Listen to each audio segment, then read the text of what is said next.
welcomes you to the following presentation of the National Football League.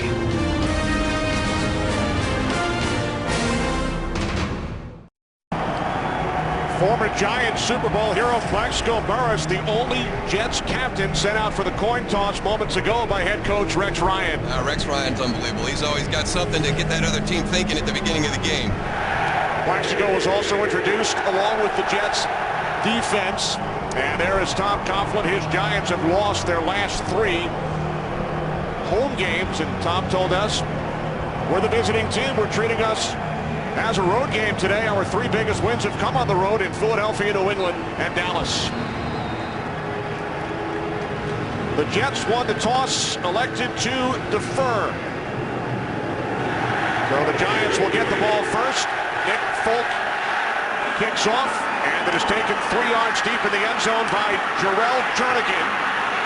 Jernigan out across the 25 to the 27-yard line as Eli Manning and the Giants offense heads on to the field. There is an injured Jet, Garrett McIntyre.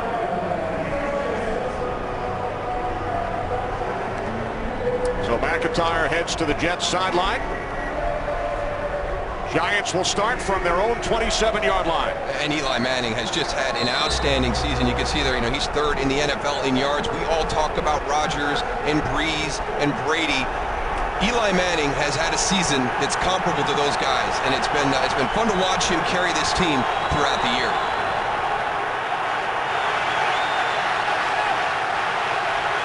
Two tight ends, Brandon Jacobs in the backfield. The handoff to Jacobs on first down, and he's wrapped up after a gain of a yard by Mike DeVito. Well, we got to find out who the guy is going to be that steps up out of this group to help Eli Manning this afternoon. I think it really needs to be the offensive line. David Boss, the center, is back in. We'll see if they can get this ground game going. The matchups on the outside are going to be fun to watch as Hakeem Nicks and Victor Cruz go against Antonio Cromartie and Darrelle Revis. Giants without Mario Manningham today, without starting tight end Jake Ballard, as Ahmad Bradshaw is tripped up by Jamal Westerman.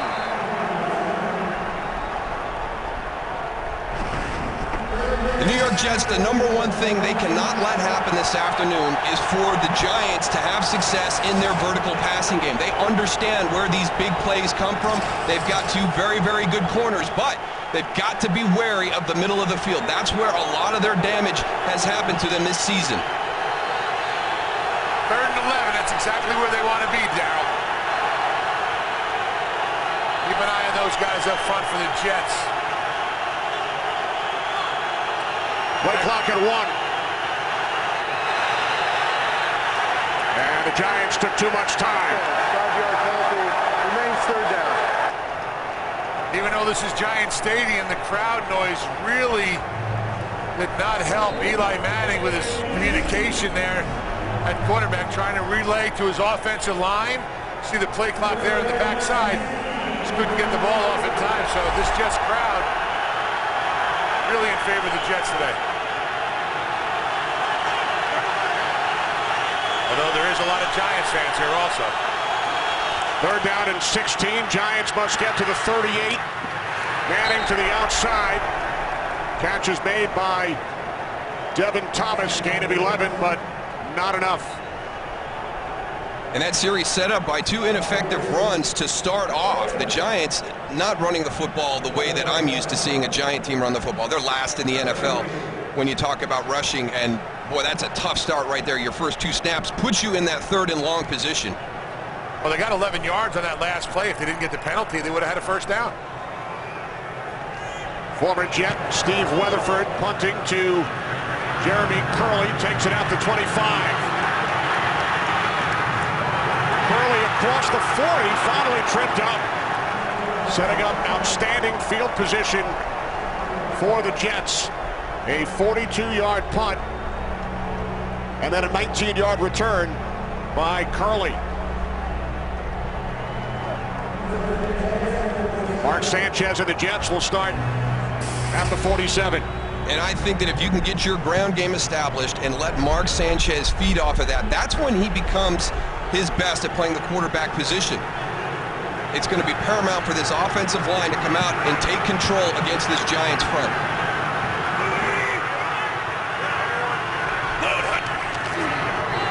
Sanchez looking to throw on first down. Sean Green gains 8 down to the Giants 45. Chase Blackburn made the tackle as we check out the Jets offense. And look for the Jets to do that as an offense. They're going to come out, they're going to try and frustrate the defensive line of the New York Giants. Screens, quick passes, try to establish that running game. Here's the key. These 5 guys right here, if they can take control of the line of scrimmage, establish that running game, Mark Sanchez will feed off that. The play action becomes very important. He can start working Santonio Holmes and Plaxico Burress on the outside.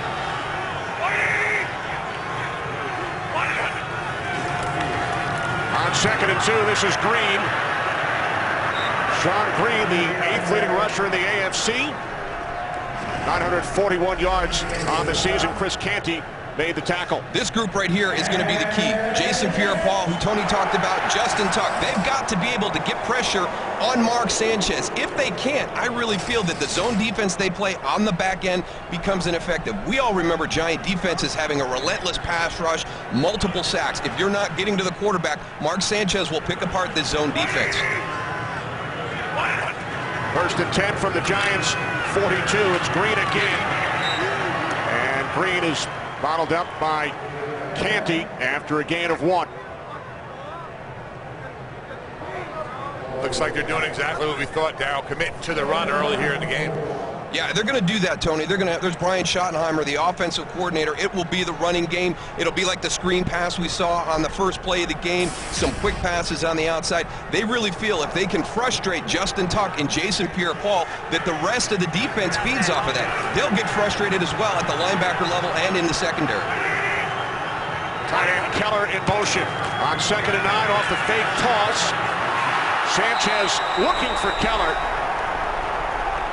Justin Tuck with the pressure on Sanchez. Now this is a lot of bumps and bruises for Dustin Keller as he comes across. He's trying to get lost down here on the outside. There's Justin Tuck, a little spin move to the back inside. Yeah, Justin Tuck does a great job of getting his hands up and elevating that throw from Sanchez. We're going to have to do that all day long. I see a lot of those screens and draws we talked about earlier. 3rd down and 9. LaDainian Tomlinson in the backfield. Jets must get to the Giants 32 for a first down. Sanchez checks it down to Tomlinson. And he is tackled at the 35, about 3 yards shy of the marker. Keep an eye on Jason Pierre-Paul right here, number 90. I mean, he has got speed on that edge, and he has power. He has everything in his toolbox to go and get a great pass rush. That's a guy that they got to go and slow down today. So Rex Ryan leaving his offense on the field. 4th down and 3 instead of attempting a 53-yard field goal.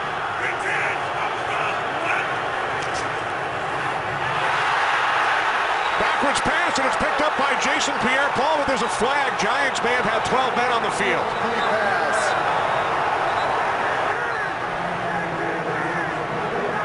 Wow, there was a lot going on this play. Wow. I think what happened with the Giants is they thought that it was just going to be one of those cadence plays. When they broke that formation. 12 players on the field, defense, 5-yard penalty, and the result of the penalty is a first down.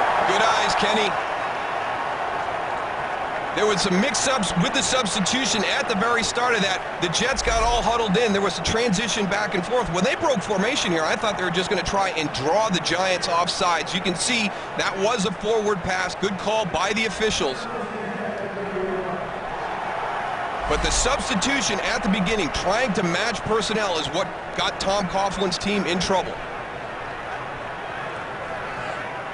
So on 4th down and 3, the Giants had an extra man on the field. Jets get a new set of downs from the Giants 31.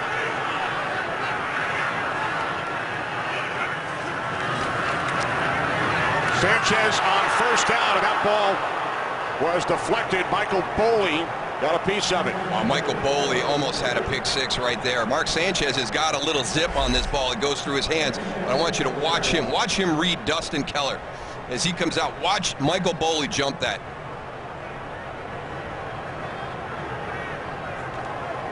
Just a little bit beyond his outstretched hands. He's a tick of a second from recognizing that and having a shot at an interception for a touchdown. 3 wide receivers set. Curley in the slot. 2nd and 10 from the Giants 31. Sanchez to the outside, and the catch is made by Holmes with Corey Webster on the coverage. A 13-yard pass play and a Jets first down. Yeah, sometimes it's just hard to defend. Corey Webster's in really good position right here, but this is great location by Mark Sanchez on the backside, the back shoulder throw to Santonio Holmes.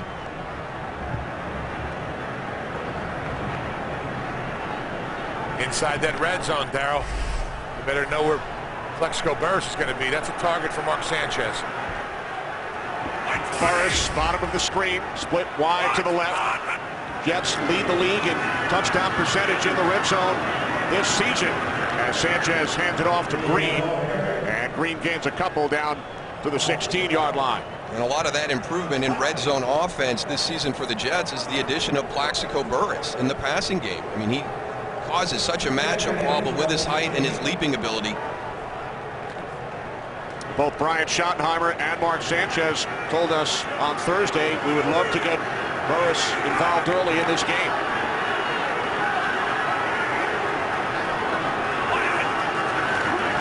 Off the play fake on 2nd and 8. Sanchez to Burress for another Jets first down.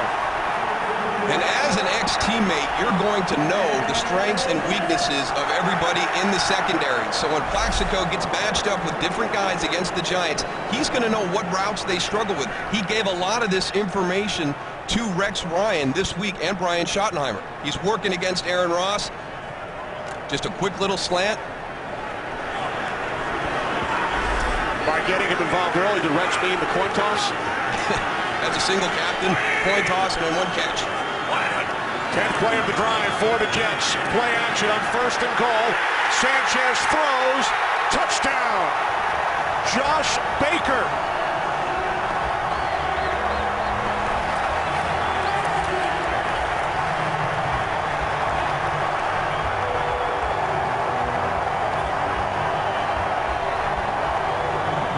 That's Jet-style football right there. Physical with the running game. Here comes the motion across the formation. Watch everybody jump with Plaxico Burress as he comes into your picture from the left. Clears that flat out perfect. Josh Baker untouched into the end zone. Plexico Burress did a great job of first trying to block and then coming across the formation like Darryl pointed out. To set that up for Josh Baker. Nick Folk, the extra point. First career touchdown for Josh Baker. 7-0 Jets. Find our fares online only at Southwest.com.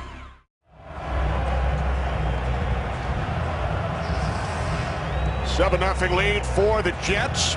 Josh Baker, rookie out of Northwest Missouri State. 5-yard touchdown reception, as that drive was certainly enhanced by the 12 man on the field penalty on 4th down and 3. Giants had 12 defensive players on the field. Here's Jernigan. Jernigan out across the 30. The rookie out of Troy, 3rd-round draft pick. Good field position for the Giants. Jets celebrate, they lead by a touchdown. Sponsored by Bud Light, the official beer sponsor of the NFL. Here we go.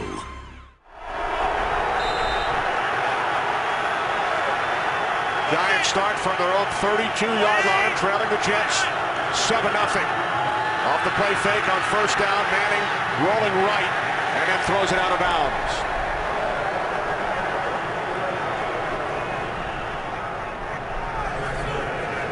Well, it's been an up and down year for the Jets and the Giants. At the start of the season, it was the Jets, the Giants struggling there, but you see as they've moved throughout the course of the year, kind of bouncing back and forth. Here we are, week 15 going in, 8-6. Jets 7-7. Giants. Giants started the season 6-2, favorable schedule early. Have lost 5 of their last 6, but still control their destiny. Giants send in number 70, Tony Hugo, as an extra blocker. Over there without tight end Jake Ballard today. The handoff to Ahmad Bradshaw. And Bradshaw gains 2 up to the 34-yard line. Bart Scott and Jamal Westerman on the tackle. And Ahmad Bradshaw been fighting through injuries again this season with that foot, and he is critical to the success of the New York Giants. I think that he presents a bigger problem as a running back. When you talk about Brandon Jacobs, we know he's a big physical guy, but you've got to have movement at the point of attack. Ahmad Bradshaw is more of a creator. He can make things happen when it's not blocked perfectly up front. Victor Cruz comes in motion. 3rd down and 7. Giants must get to the 42. Manning in trouble. Down he goes. Back at the 30-yard line, David Harris. Darryl, this offensive line right now is struggling. Let's take an eye right here how the Jets overload to the right-hand side of the Giants. They bring 3 linebackers out on that side. That's what puts the pressure right in Manning's face. 5th sack for Harris this season. Low snap, Weatherford punting for the 2nd time. Fair catch called for at the 28-yard line by Jeremy Curley. Harris with the sack, Maven the celebration. 7-0 Jets. By Extremely Loud and Incredibly Close from Warner Brothers Pictures starts December 25th in select theaters. By Taco Bell, think outside the bun. And by the Ford F-150, the only truck available with EcoBoost. Can't hear Darryl. Very, very low, Darryl, is in my headset.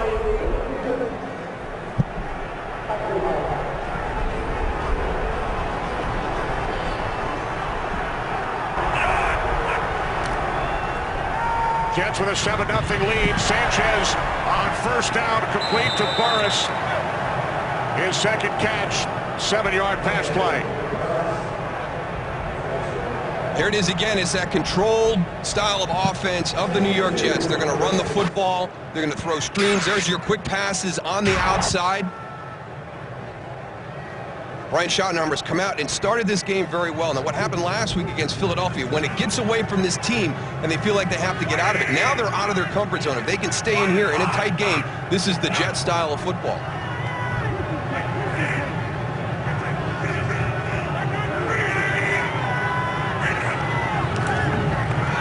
On 2nd down and 2, it's Green. Good 2nd effort. And Sean Green picks up a 1st down out at the 39-yard line. Time for a game break. We check in with Kurt Menefee. Kurt? Well, after Willis McGahee had a touchdown overturned by replay, what do the Broncos do next? They give it to Tebow, of course. He takes it in from the yard out. Puts them on top of the Bills 7-0. I'm sure you know this, Kenny Moose and Goose.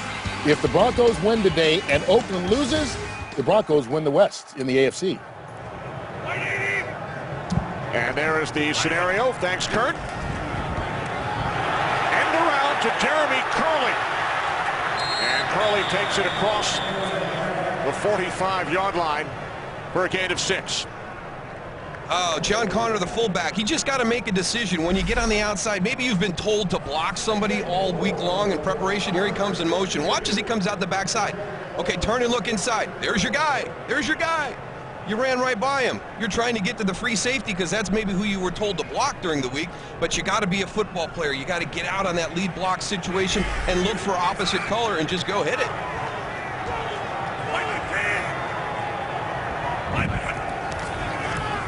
Second down and 4. Off the play fake, Sanchez fires. Pass intended for Burris. Aaron Ross on the coverage.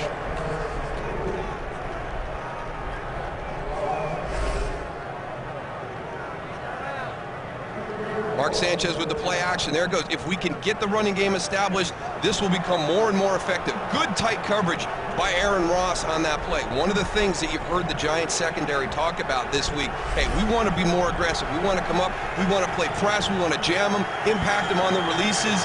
Play tight man-to-man. We don't want to play zone all game. Play clock at 2. 3rd down and 4. Sanchez gets rid of it, and he hits Dustin Keller in the helmet.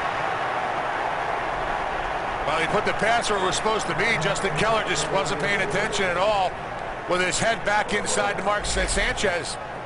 Well, when you mix your coverages, Tony, now you don't know whether it's man or zone. You know, he's coming across the middle. That's a bullseye right there, though. Yeah. And there's that guy, Jason Pierre-Paul, covering the tight end down the field, the most athletic guy in the field at 6'5", 280. TJ Conley punting for the first time today. Fair catch is called for at the 16-yard line by Will Blackman, with the Jets leading 7-0. Eli Manning of the Giants offense when we return. Giants start from their own 16-yard line, trailing the Jets 7-0. Tony Hugo as an extra blocker. Brandon Jacobs in the backfield. Manning did not find anyone, now throws, and Darrelle Revis got a handout and pass intended for Hakeem Nicks. Well, Hakeem Nicks and Victor Cruz were excited about the opportunity to work against Darrelle Revis. He is one of the best cover guys in the NFL. Look at that tight coverage, working back, getting across. You have to be on your game today. All the routes have to be run at the right depth. You've got to get in and out of your breaks very quickly. He is good as there is. Now they're going to try and attack him on the inside. They think that they can have an advantage with inside routes against Revis. We'll have to wait and see on that one. Trash talk throughout the week. Nicks referred to Revis as a, quote, decent corner. Off the play fake to Bradshaw. Manning throws, and the pass was intended for Ramses Barden, who took a hit from the free safety, Brodney Poole. Again, a good job by players understanding the rules. I want you to watch Brodney Poole. He's way over here. And watch him come across and not go helmet to helmet on a defenseless player. Plays it the right way, and you can still impact this catch. Ramses Barden's going to make the catch, if not for Brodney Poole, but he does it in a way where he doesn't get the flag. It looked like Aaron Maybin came around and might have hit Eli Manning's arm, because that ball was wobbling when it came out of Eli's hand. Now 3rd down and 10. Manning with time. He swings it out. Jacobs. There you go. There's somebody that wants to make a play. Yep, Brandon Jacobs picks up a 1st down. That's the way Brandon Jacobs needs to run. Mad. He's got to get mad. He's a big-bodied guy. Watch him out here on the screen. Here he is. He goes in protection first, dumps out. Now when he gets it, turn it on. Right upfield, protect the ball. Look at those guys bouncing off him like popcorn. So you got low, Tony. A lot of times Brandon runs a little bit high. You saw that time he dropped down, put the hammer on Kyle Wilson. Jacobs gained 12. 1st and 10 from the 29-yard line. And that pass is dropped by Nicks.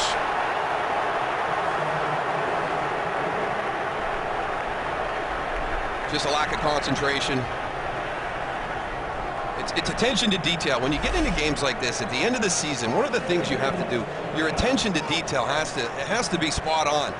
I mean, you can't take anything for granted. It's a back hip throw. Well, you still got to look it in. You got to make your catch. Can't blame the sun on that one. You can't play Eli either. It's a great pass right there. They should have been caught. That's a couple now. Last week in the 1st quarter against Washington, Nicks unable to make the catch on what would have been a short touchdown, but he lost it in the sun. And now Bradshaw out to the 33-yard line for a gain of 4. That's what you're talking about, Dow, right there with Ahmad Bradshaw. He comes to the line of scrimmage, and then he shuffles out to his left-hand side, and he cuts back actually 2 holes, something that is a little bit different than what Brandon Jacobs runs, and it's a good combination, having to go and prepare for one, and then the other one coming in. They're completely different runners.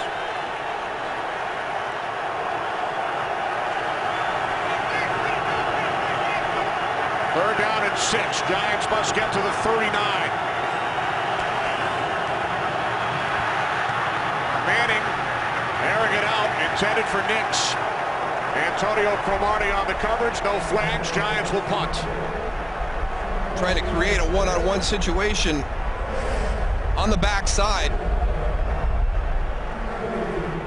But there's your pressure again. Whether it's linebackers getting in, secondary getting in, right now, the Giants are a little bit confused with what the Jets are doing, and they felt that they had a good game plan coming in. Cromartie did a really nice job on Nix also, using his body so he couldn't come back inside where that ball was thrown. The punt is angled towards the sideline. Weatherford keeping it away from Curley. Jets will start at the 20. Wishing you happy holidays and a Merry Christmas! Jets owner Woody Johnson and his family, his club leading the Giants 7-0. Mark Sanchez with a 5-yard touchdown pass to Josh Baker earlier in this first quarter.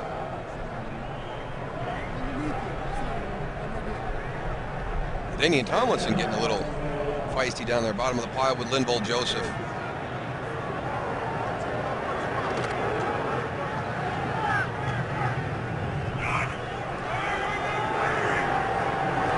Second down and 9. Hoyt's in motion.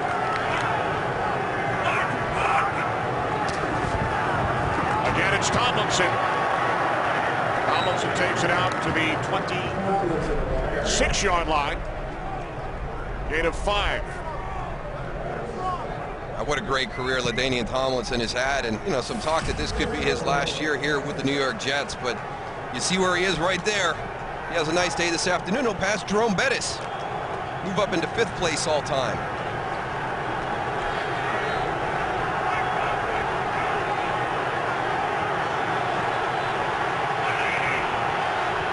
Three receivers set, 3rd down and 4. Sanchez looking right, can't find anyone, now looks left, goes over the middle for Tomlinson, and he makes the catch with Jaquan Williams climbing up his back. It will depend on the spot. One of the things the Giants want to do is they want to take away the first read from Mark Sanchez. They come out right there, that's covered. Now you go to 2. Okay, that's when Mark Sanchez will get out, and you can maybe force him into a bad decision. Good coverage here. I mean, you've got 2 guys on LaDainian Tomlinson. Danger zone right there. Yeah, middle of the field, kind of a floater. They spot it when LaDainian Tomlinson's knee hits right before that line. Good spot.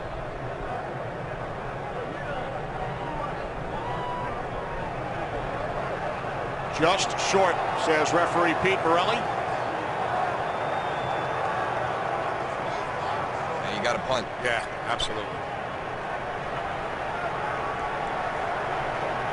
We'll go back to the last punt. We had some pressure. Derek Martin coming on the inside, takes Eric Smith, drives him back into TJ Conley. So no roughing the kicker there because it was his own player, but they brought pressure up the middle.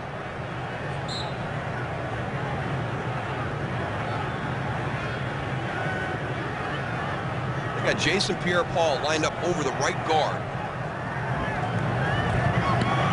Conley punting from the 20-yard line. Terrific kick. Blackman from the 22.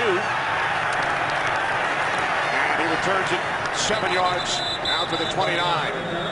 49-yard punt by Conley, and there is a flag. Well, on Friday, January 6th, it's one of the most anticipated bowl games of the season. 8th-ranked Kansas State and number 6 Arkansas. Our exclusive coverage of the 76th Cotton Bowl Classic live from Cowboys Stadium begins at 8 Eastern, 5 Pacific, January 6th on Fox. Number 54, the kicking team. 10-yard penalty, still 4th down. Holding penalty. Nick Bellore, rookie linebacker. Probably on Jason Pierre-Paul, Darryl. You know, he's not out there this time, Tony, and I like that. You know, when you've got an athletic guy who's a great pass rusher, I've always wondered why you didn't put him maybe out on the wing. You know, I played the wing, and, you know, Steve Tasker was one of the most difficult guys to block because he was so shifty, but every once in a while, you catch one of those big outside linebackers that's a good pass rusher, and he would come off that side too. He's used to working in space. You're going up a guy who's not used to protecting in that situation. I thought it was a great move, but Jason Pierre-Paul is not out there on this punt, but he was last time, lined up right in the middle. And Think back 2 weeks ago, the huge blocked field goal by Jason Pierre-Paul at the end of the game in Dallas. Blackman backpedaling, takes it out to 29. Will Blackman across the 40 to the 42. Another flag, 13 yards on the return, 52-yard punt, this time by Conley.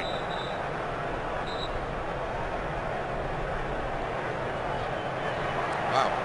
Holding against the Jets once again.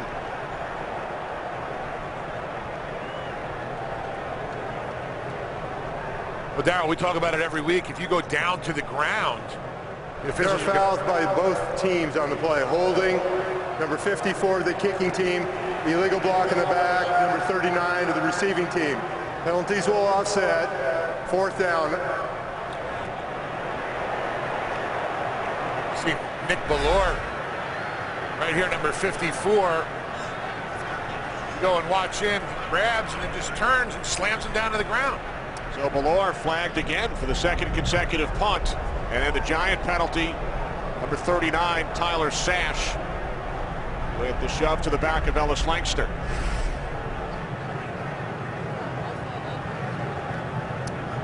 So Conley will punt for a 3rd straight time. I think the Giants right now, they're tipping their hand a little bit if they've got Jason Pierre-Paul and they're obviously going block. I'd leave him in right here. He's athletic enough to work on the return aspect too. Oh boy. Good pressure from Devin Thomas that time. And it's taken by Antrel Roll. Knocked out of bounds at the 45. So terrific field position for the Giants. Only a 39-yard punt. Well, back and forth penalty. Just gets a shank right there.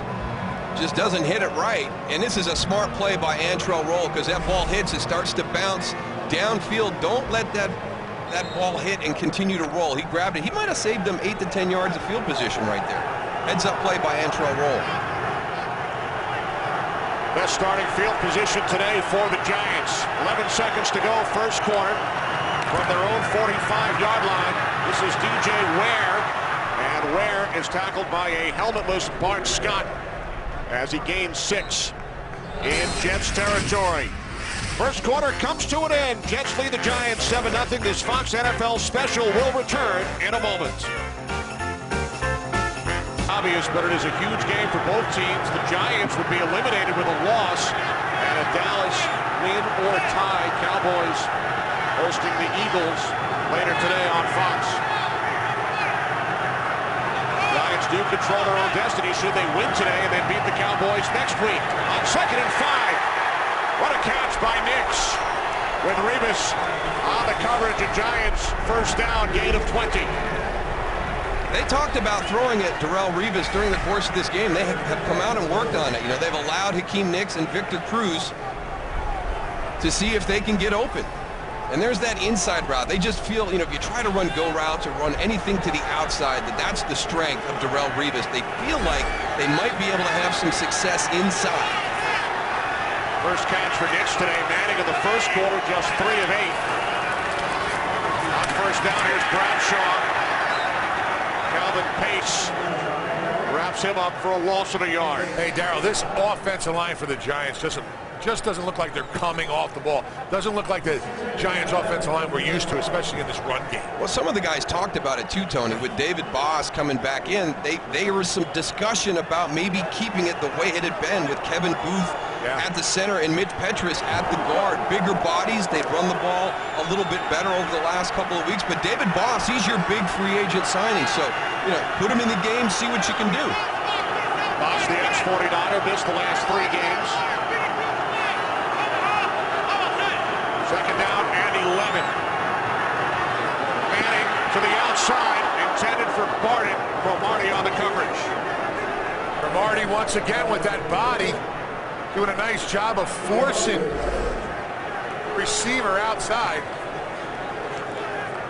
Yeah, Ramses Barden lets Antonio Cromartie just work him all the way to the sideline. Yeah, once his feet go out of bounds or he steps out of bounds, he can't catch the ball. So Cromartie did a nice job making a play on it, trying to get interception on that one. 3rd down and 11. Barton split to the left. Cruz and Nix to the right. Giants must get to the 20 for a first down. Manning throws wide open. Victor Cruz cuts inside the 10 and is finally tackled by David Harris at the Jets' 2-yard line. A 28-yard catch and run by Cruz. How about this guy this season? Victor Cruz all the way out here. Watch him get down the field, works the in route.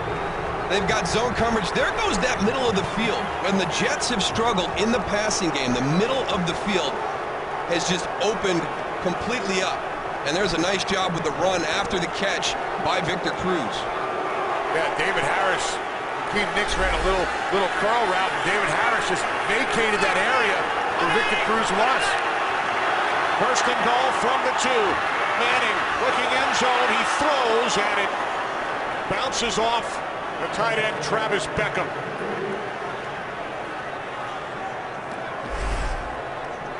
Travis Beckham, number 47, trying to find his way across. Boy, that's dangerous down in that goal line when that ball bounces up in the air. The Giants got real lucky right here. O.J. Ballard today. Giants have 2 tight ends on the field, Beckham and Pasco, and a fullback, Henry Hajnowski. Here's Jacobs, and he is stopped by the combination of Sione Mo'ua and Mark Scott. Sione does a nice job with penetration.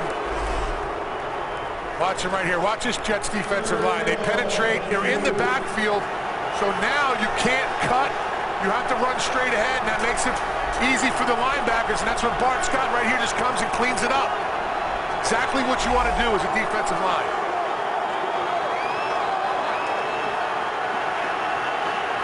Three wide receivers for the Giants.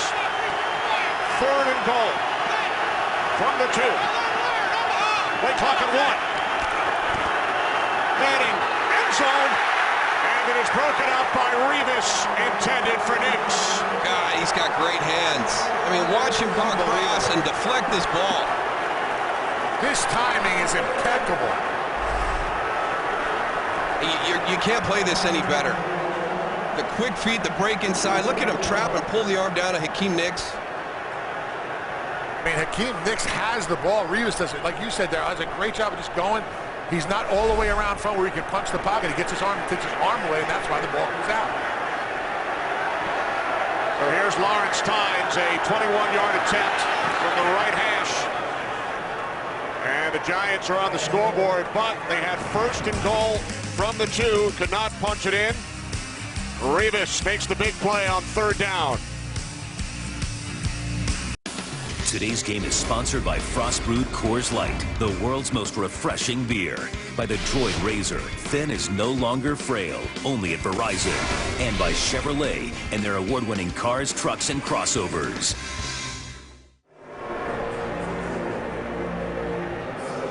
Back at MetLife Stadium in East Rutherford with the Jets leading the Giants 7-3. Giants 9 plays, 53 yards.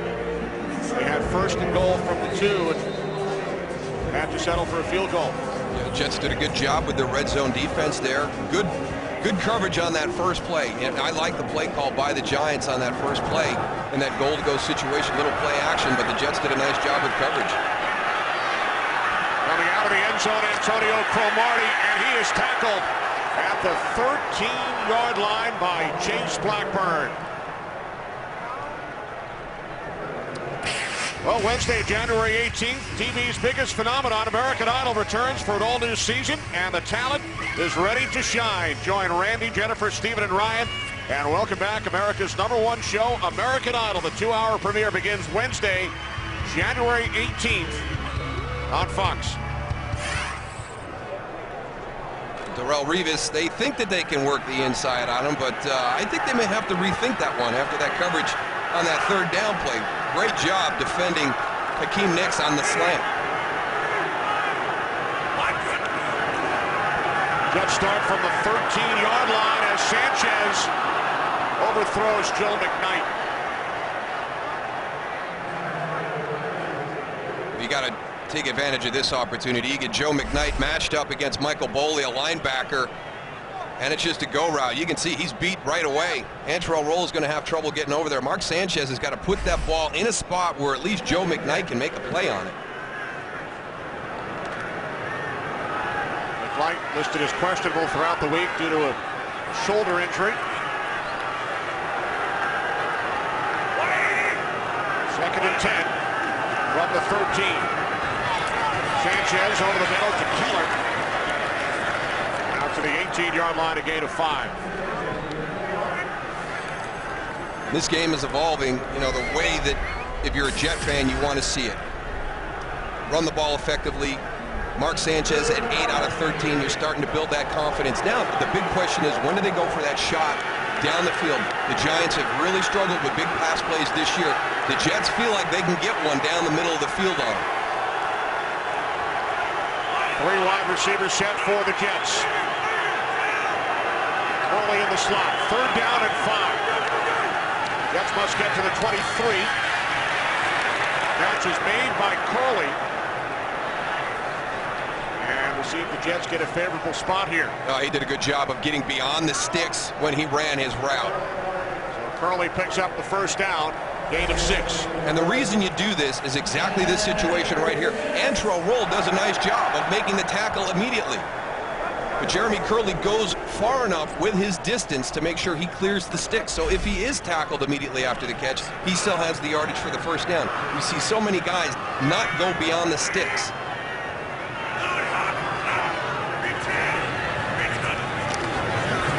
From the 24 off the play fake. Plaxico Burress.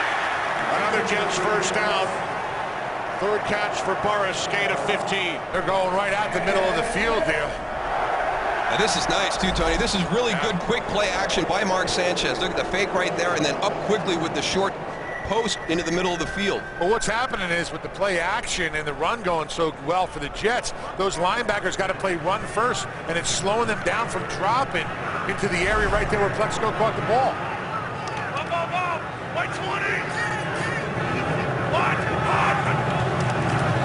From the 39 on 1st down, and Sean Green. To the 43-yard line. Gain of 4, setting up 2nd down and 6.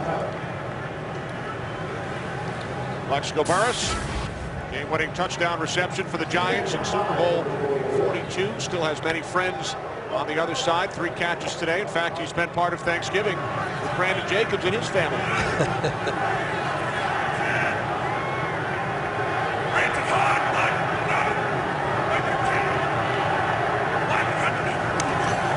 Sanchez on 2nd and 6. Backpedaling now, he throws, and the catch is made by Green. Michael Boley trying to bring him down shy of the marker, but a nice second effort by Green. You know, right now Mark Sanchez is doing a good job of knowing where his outlets are. He's going to drop back. He wants to get the ball downfield. There's the pressure, but he knows exactly where Sean Green is going to be.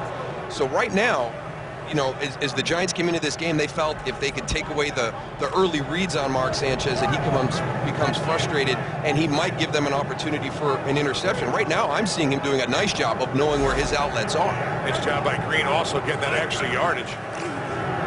New set of downs for the Jets. 2 pump fakes by Sanchez. Moving to his right, directing traffic. Did not find anyone. And then he runs into the arms of Justin Tuck at the line of scrimmage. Time for another game break with Kurt. Well, look at this. The Miami Dolphins, who have really been playing well lately, are going up into New England and giving it to the Patriots. Brandon Marshall with a 19-yard touchdown reception. And the Dolphins have a 10-0 lead in the 2nd quarter. Kenny Moose and Goose, the Patriots trying to get the #1 seed in the AFC, but they're having trouble right now. Well, the Patriots would clinch a bye with a win. They would clinch home field with a win. And losses by the Steelers and the Ravens. Steelers lead the Rams 3-0. On 2nd and 9, delayed handoff to Green. And Green is brought down at the Giants 44 after a gain of 5. Jets keeping an eye on the scoreboard as well. Jets, for the moment, in the number 6 spot of the AFC. At 8-6, same record as the Bengals, who lead Arizona 10-0 in the 2nd quarter. Jets have the tiebreaker, at least as of today, as far as strength of schedule, strength of opponent with Cincinnati. The Jets lead this game 7-3, and the Bengals leading the Cardinals 10-0. 3rd down and 4. Jets must get to the 41. Tomlin Tomlinson is tackled a yard shy by Jaquan Williams. He needed 4. He gained 3. Now the Jets faced another 4th down situation, and Rex Ryan sends out the punting unit. But it's a good decision. I mean, this is a tight-fought game. You know, field position is going to be critical because of the way the Jets play. You know, punt this ball, try and pin the Giants back deep. Jaquan Williams, nice job making that tackle. How many? You see LaDainian Tomlinson out in the flat, catch and turn, and he's going to get that first down for you. Right here, you got to be aware of that fake punt also. This is the area where they run it. Conley punts it away from the 48. Blackman lets it go. And it rolls into the end zone. Ellis Langster tried to keep it out, but he knocked it into the end zone for a touchback. So the Giants, trailing 7-3, will start from their own 20-yard line when we return. This is Staff Sergeant Jennifer Jenkins from Camp Bastion, Afghanistan. I'd like to give a shout out to my family in Prattville, Alabama. Merry Christmas, Maddie Pie. Mommy loves you. To all the men and women of our military and their families who are a part at this holiday time, thank you from all of us at Fox for your commitment and your sacrifice. Absolutely. With the Jets leading the Giants 7-3. Giants start from the 20-yard line as Brandon Jacobs is tackled by Mike DeVito, gain of 2. Giants have not been able to get into a rhythm, and Eli Manning talked about this last week against the Washington Redskins as well. Really, that only drive that was effective, their last one, and that was created by the short field with all the penalties on the Jets special teams, but they are not in sync for the start of the 2nd week in a row. And in 5 of the Giants' last 7 games, they have not scored a touchdown in the first half. On 2nd down, and that pass is broken up. Intended for Victor Cruz. Kyle Wilson on the coverage for the Jets. We get focused on Darrelle Revis and Antonio Cromartie. This is nice coverage by Kyle Wilson, number 20. Just a vertical route right up the seam. Again, just really nice hand-to-eye by the secondary of the New York Jets, doing a great job knocking these balls away.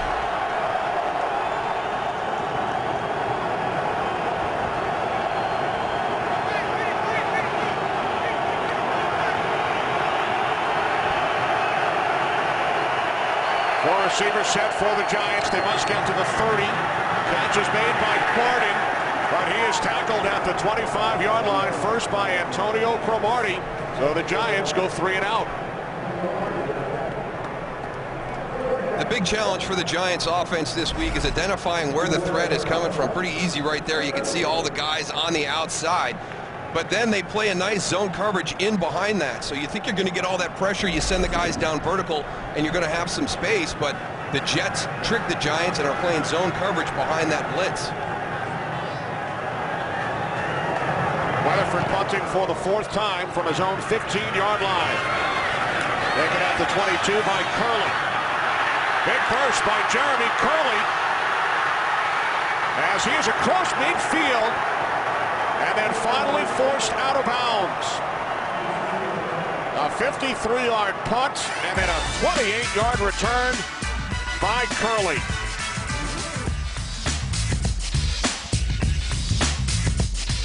Let UPS put the power of logistics to work for you. Jets with a 7-3 lead. Giants medical staff working on wide receiver Hakeem Nicks. Jets start at midfield on 1st down. The handoff to LaDainian Tomlinson, who gained 6 down to the Giants' 44-yard line. Now, just a difference in the offensive lines. The Jets' offensive line are sticking on those defensive linemen, and they're driving at the point of attack.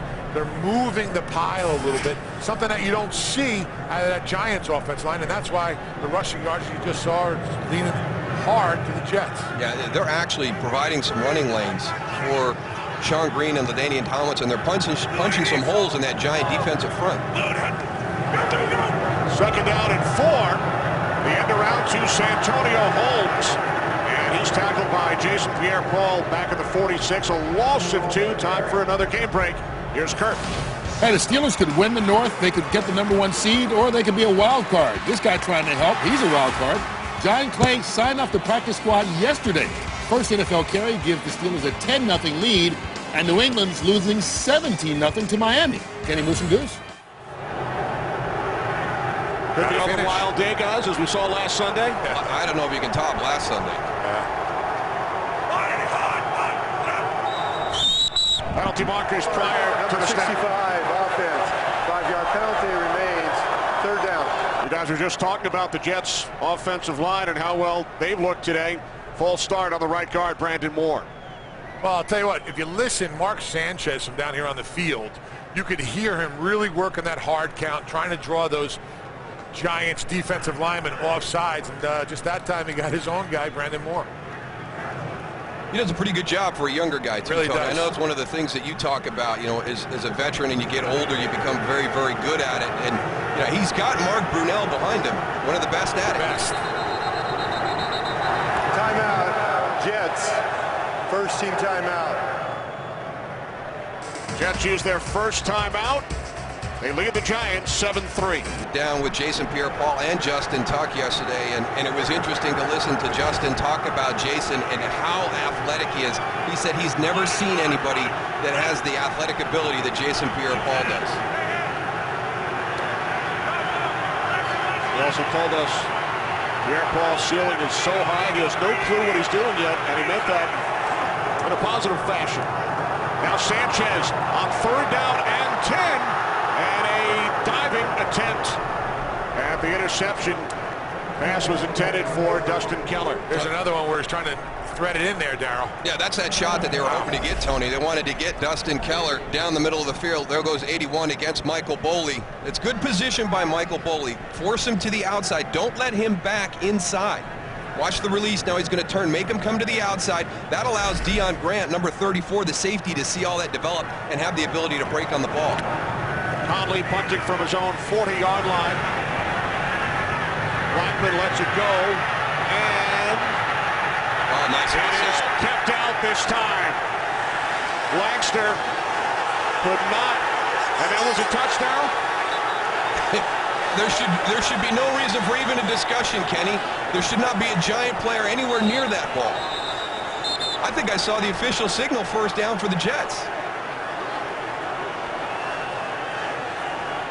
All you have to do is be blocked into the ball. Once you get around it, it doesn't matter if you initiate contact. One of the Jets players can take you and block you into the ball. That's clean right there. Although once Langston touches it, it would be an illegal touch once the Giants make contact, so it doesn't even matter if a Giant touched it here once it was touched by the Jet, Ellis Langston. Chase Blackburn should know that because he was a special teams veteran on this Giant team as he came into the NFL. We have illegal touching by a member of the kicking team at the 1-yard line. The ball will be spotted at the 1-yard line. New York Giant ball. Good job, Kenny. So once it is touched by Langston, it does not matter what happens after that as far as a potential touch by the Giants.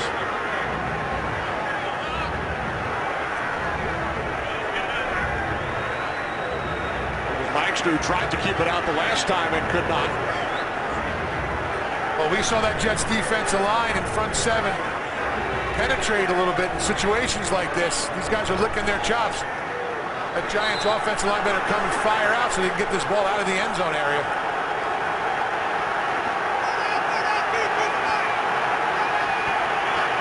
So with 2:37 remaining in the second quarter, Jets leading 7-3. Manning from the end zone. And it is Revis again stepping in front of Ramses Barden. And it's interesting that they've chosen Ramses Barden as the receiver to put Darrelle Revis on. I would have expected Hakeem Nicks or Victor Cruz more often. Gosh, he's good. His change of direction. He just knows when to punch that box right there. Look how he sticks his hand in there and just tips that ball. One of the things that I think very good corners don't get enough credit for is how much they study film. I used to watch Deion Sanders and how much film study he did.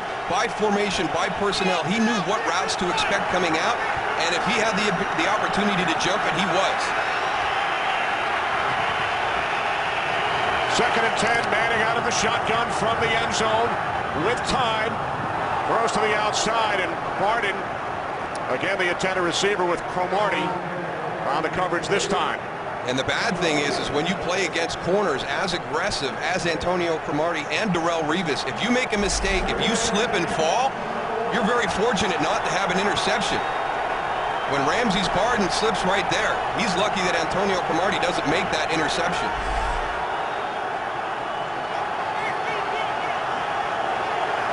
You got to get some positive yards here just so you can punt the ball from a normal distance. Manning on 3rd and 10. He fires, and the catch is made by Cruz, who breaks free. One man to beat. Victor Cruz down the sideline. Cruz is going to take it all the way, tying an NFL record. 99 yards from Manning to Cruz.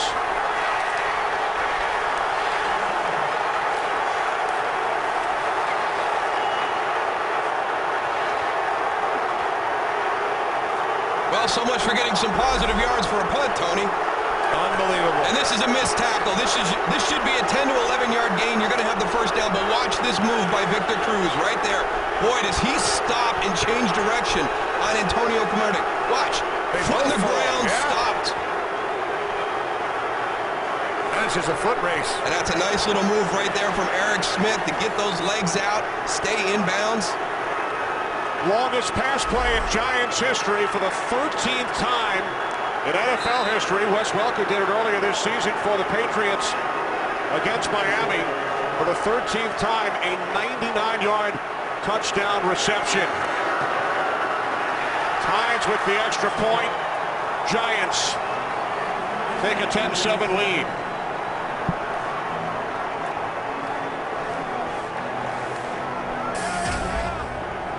Talk about a huge turn of events, Darryl. Giants with 1st and 10 from their own 1-yard line. 2nd and 10 from the 1. 3rd and 10.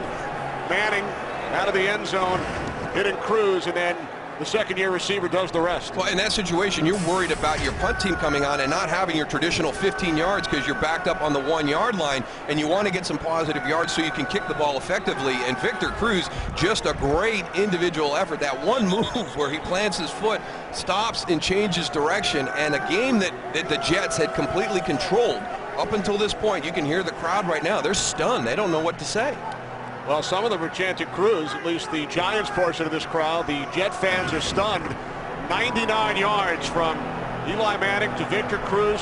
Think back to the 2010 preseason. Cruz, as a rookie, had a huge day against the Jets. 6 receptions, 3 touchdowns, and then was injured, played in only 3 games last year. And what a revelation for the Giants this season, making Giant fans, Giant coaches forget about the loss of Steve Smith to Philadelphia. Yeah, and that's what we had that game earlier this year when Victor Cruz had his coming out party down in Philadelphia.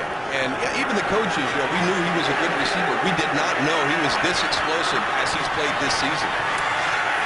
Cromartie tackled at the 12. Will Blackman, terrific special teams player, former Green Bay Packer. Here's a 99-yard touchdown pass that only goes 11 yards down the field, and it's a great stop and start by Victor Cruz. The ability to plant your foot, change direction, and get going the other way. He leaves Antonio Cromartie on his knees. That should have been an 11-yard gain right there for a first down, and that's what happens when you miss tackles. And you got speed like Victor Cruz.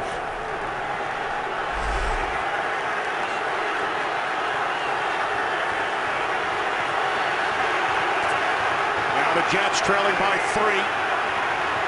Start from their own 13-yard line. Sanchez to Green. And Sean Green weaves his way up to the 18-yard line for a gain of 5. And that will take us to the 2-minute warning with the Giants leading by 3. Just a look like that. Yeah, I'll tell you what. Very similar. Very similar. 2nd down and 4. Sanchez complete for a first down to Dustin Keller. I'll tell you what, Mark Sanchez, I like him in this 2-minute drill right here. Right now, the communication between the Giants a little rough, but we'll see what he can get done. Here's Curly Goose. And the question is, was he ruled down? Aaron Ross will take it back into the end zone. They did not rule him down. There was no signal by the official. It'll be reviewed upstairs. Pete Morelli getting together with his crew. As Curly lands on top of Roll. You know what? I think that was his elbow. Wow. So I think he is not down. He's going to land on top of Antrel Roll mostly. We will review the previous play. If his elbow hits, he is down, right? Well, it's the forearm and the back of the hand, and you're still live. The palm of your hand, you're down.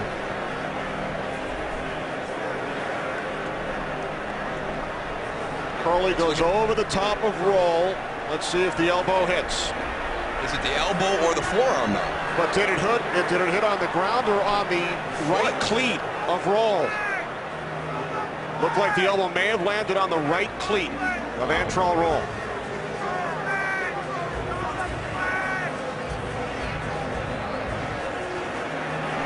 It really does. It looks like it's on the foot. Wow. That's a heads-up play by the Giants, though, scooping that up and bringing it in the end zone. So Pete Morelli will take a look at it as we bring in our NFL rules expert, Mike Pereira, from our Fox studios in Los Angeles. Mike, what did you see on those replays? Well, you know, it's interesting because you're going to look here now to see, does the elbow hit the ground or is it on the shoe? Remember, they ruled on the field fumble. So if you can show here elbow on the ground, that to me puts him down. Really, really close, though. And again, factor in what they called on the field. You don't get the best shot of when the elbow hit here, but here's one thing is clear. One thing is clear. If that elbow is on the shoe, he is not down at that point, and the ball does come out right at that point. So they're going to focus on trying to get that shot of the elbow, which, again, so close. But I think you got to look at that elbow. Does it hit there on the ground? I'll give you one more good look, Mike. Here's the one that we see. Take a look at this one, Mike. This is the best look. This is the one they're going to focus on under the hood, is this one right here. And they will do exactly what you're doing. Then they're going to try to stop it here just to see, is the elbow on the ground there? That's what they're, because he still got possession there. You know, to me, it's one of those where you rule this as being down on the field, it stays. And, you know, I do think actually that the elbow does hit the ground, even though it's so close. But I'm a guy that loves to stay with the call on the field unless it's so totally obvious.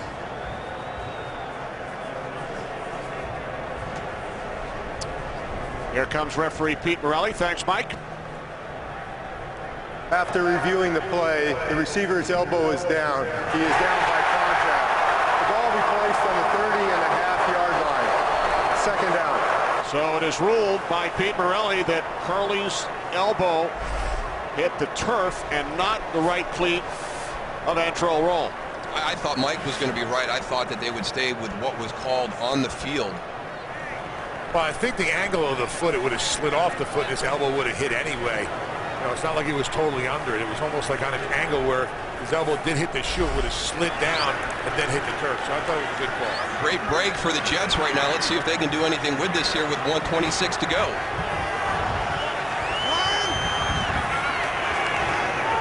Second down and 5. Sanchez throws, and the catch is made for a first down by Santonio Holmes. Out of bounds at the 46-yard line. Holmes gains 15. A couple of nice plays here. Number one, Santonio Holmes maintaining his balance, staying on his feet to be able to run after the catch. And then watch Dustin Keller, number 81, turn and get a block on Corey Webster right there to allow Santonio to get out of bounds and stop the clock. Jets, as you see on our Fox box, upper left-hand corner, have 2 timeouts remaining. Sanchez on first down, complete to Curly, takes it into Giants territory. And and is out of bounds just shy of the marker at the 45-yard line, a gain of 9.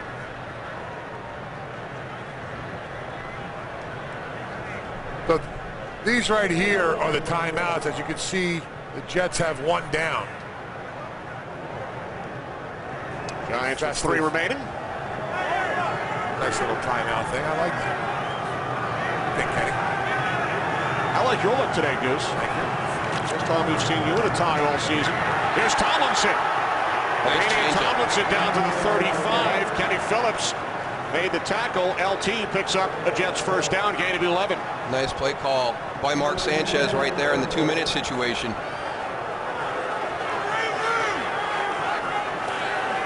From the Giants 34. Dustin Keller, the intended receiver, unable to make the catch. Nice pass by Sanchez. Well, Dustin got beat up on this one. Yeah, coming right across. I mean, Keller has an opportunity. I mean, for some reason, I don't know, it hits him right in the hands. Just can't get it in. I mean, he was wide open. He could have got out of bounds too and helped him out a little bit there.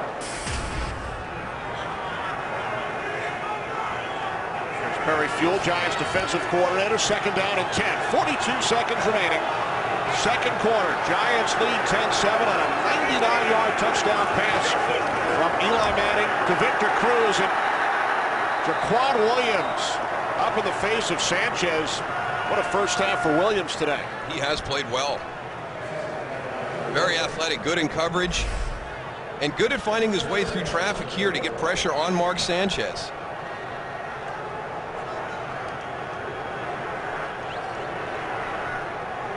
Keller in the backfield comes out to the right there wide open, but Sanchez doesn't have enough time to get it out to him. Now the Jets will use their second timeout. With 38 seconds remaining, time for a preview of the Visa Halftime Report with Kurt. Coming up on the Visa Halftime Report, we'll have scores and highlights from a busy Christmas Eve in the NFL. 10 games going on right now, including the Patriots still fighting for home field in the playoffs. And Tim Tebow plays his coldest game ever. That's all coming up when you join Maestro and me and them on the Visa Halftime. Maybe Kurt can help out. Help out with a little bit of rhythm there.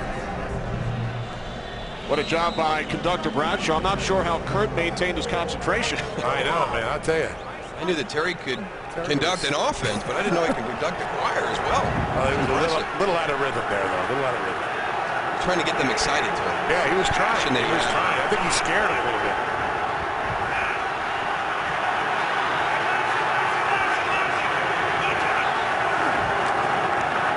Sanchez on third down and 10. And this time Keller able to make the catch for a Jets first down at the Giants' 19-yard line. 15-yard reception with 33 seconds remaining. This is just a nice play. Dustin Keller, number 81, working against Michael Boley. He's got safety help over the top, too. That's just a nice throw by Mark Sanchez. Not a lot of room for air right there. Good location with the throw.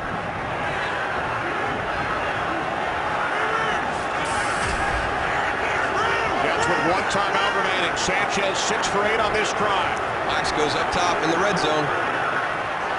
Instead, Sanchez looking for Santonio Holmes. Diving attempt. Corey Webster on the coverage. 29 seconds on the clock. 2nd and 10 upcoming for Sanchez and the Jets.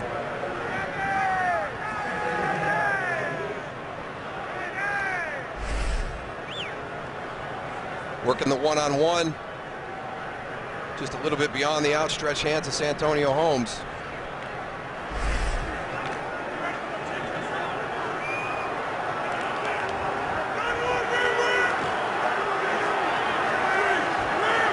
Justin Tuck and Jason Pierre-Paul in that walk-around situation right in the A-gaps.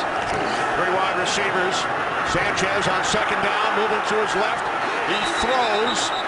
It is Burris who is ruled out of bounds.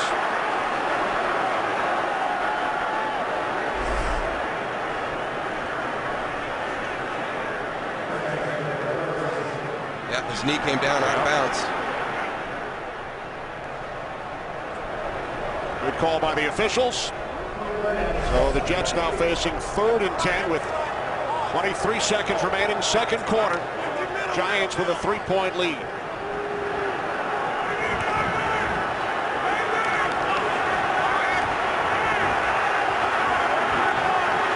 Empty backfield for the Jets. Play clock at 1. Sanchez wrapped up. Down he goes, back at the 26-yard line. We've been talking about him all day long. Jason Pierre-Paul now with 14.5 sacks. Coming off your edge on the outside. Working against D'Brickashaw Ferguson. And there's the bad thing about Jason Pierre-Paul. Timeout, a 30-second timeout. Speed and power right there. I mean, D'Brickashaw Ferguson is a Pro Bowl left tackle for the AFC.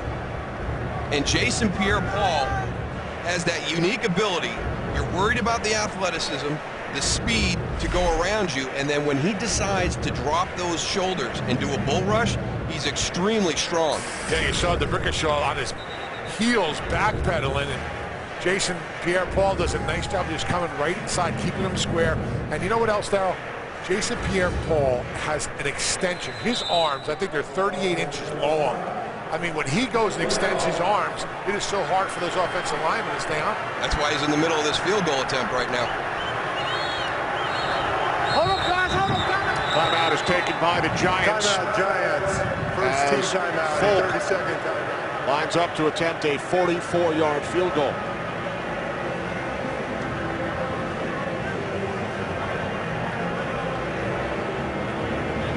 Two teams who share this stadium, both using their own locker rooms today. Giants are on the west sideline. During their home games, they are usually on the opposite side. You mentioned all the talk this week, Kenny, and it is the proximity. I mean, the training facilities are very close to each other. They obviously play in the same city, the same stadium, and you know, not so much a rivalry because it's not the same, not even the same conference, let alone the same division. But this is bragging rights for the next 4 years. It's only the 12th regular season meeting. They've faced one another in the preseason every year since 1969. Here is Folk from 44 yards out. The kick is no good, wide to the right. So the Jets, who scored on their opening drive, will take a 7-0 lead, trail the Giants 10-7. Now to Kurt the gang for the Visa halftime report.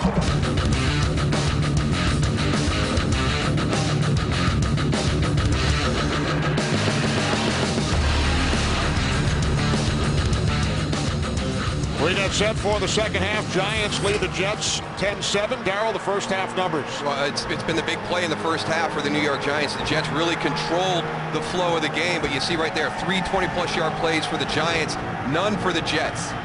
Cruz with 2 of the 3. Follow your favorite team all season long. Go to iTunes.com/NFL. Jets won the opening coin toss deferred, so they will get the ball first here in the second half.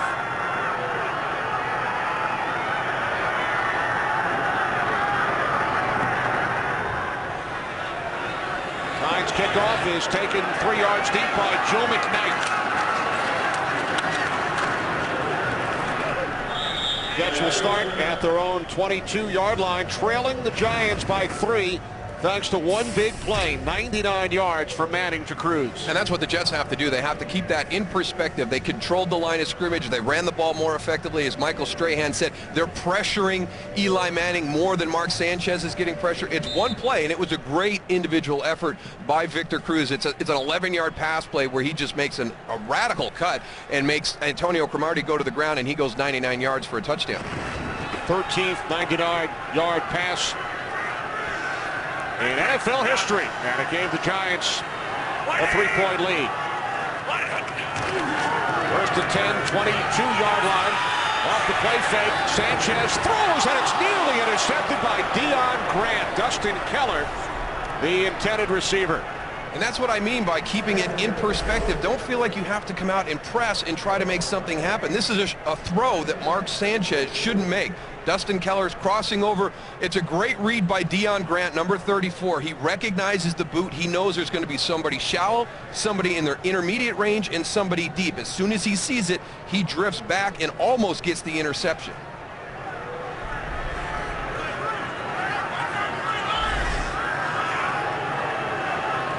LaDainian Tomlinson in the backfield. Play clock at 2, second down and 10 as the Jets get the stop away just in time. And Sanchez's pass in the ground intended for Tomlinson. I had a chance to talk with Tom Coughlin. He stressed that in the second half, we have to go and establish the run. We cannot put Eli in the situation where they're just going to go and tee off and rush the passer all the time. And then I talked to Rex about that touchdown play that Darryl talked about earlier, and he just said, listen, we had the perfect defense called. We fell down. We have to back each other up, and we have to tackle in plays like that.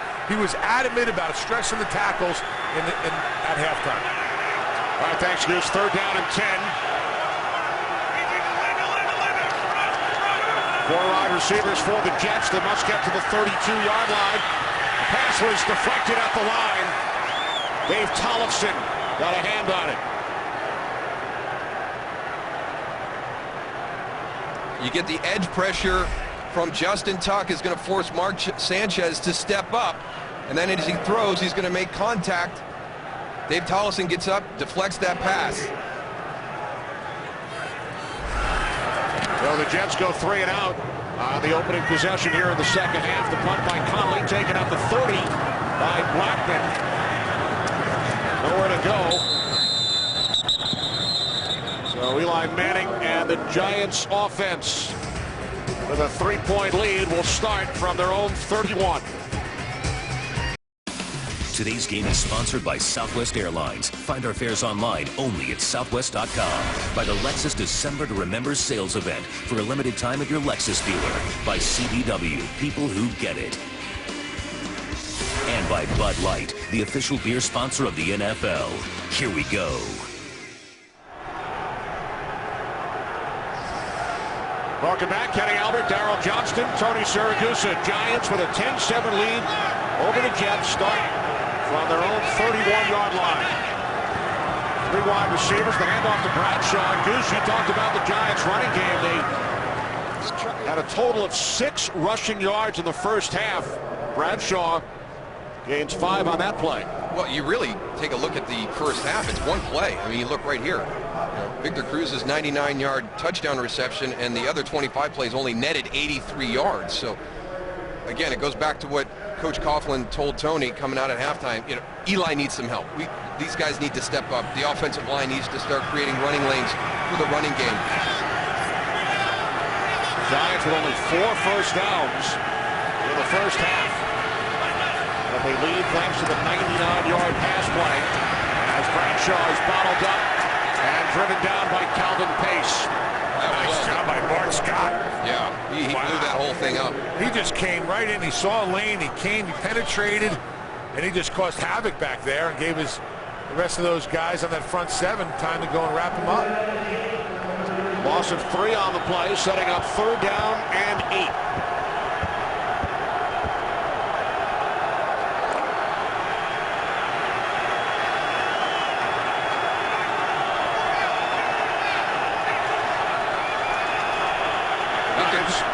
Victor Cruz, your big play guy in the slot right here, working against Kyle Wilson. Giants must get to the 41 for a first down. And that pass hit off Marcus Dixon.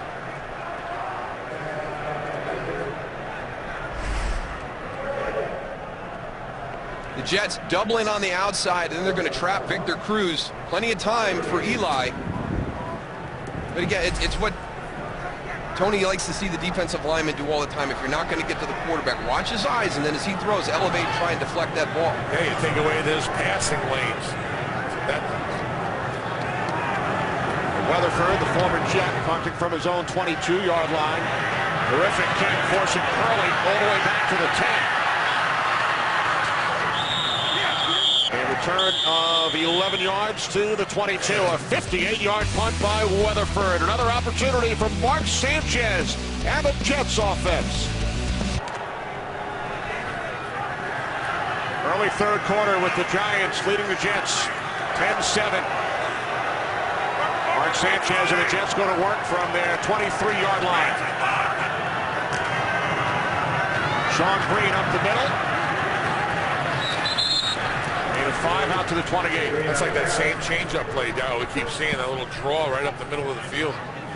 That's good, tough running by Sean Green. Not a whole lot there, but just trusting the guys in front of you. And maybe that's something that has a little bit to do with the Giants' running game. I don't know if the running backs have as much confidence what the offensive line has been doing this season, but for the Jets, Sean Green, LaDainian Tomlinson, with John Connor leading them through, they trust that those running lanes are going to be there, and they're making some tough yards at some tight spots.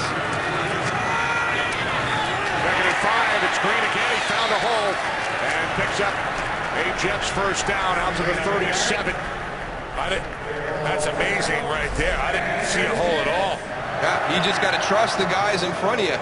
John Connor gets through there, gets the block on Chase Blackburn, but there's not a whole lot there. It's a very small hole, but if you trust your guys up front that they're going to do their jobs and you keep pressing it, you can pop through some tight fits like that.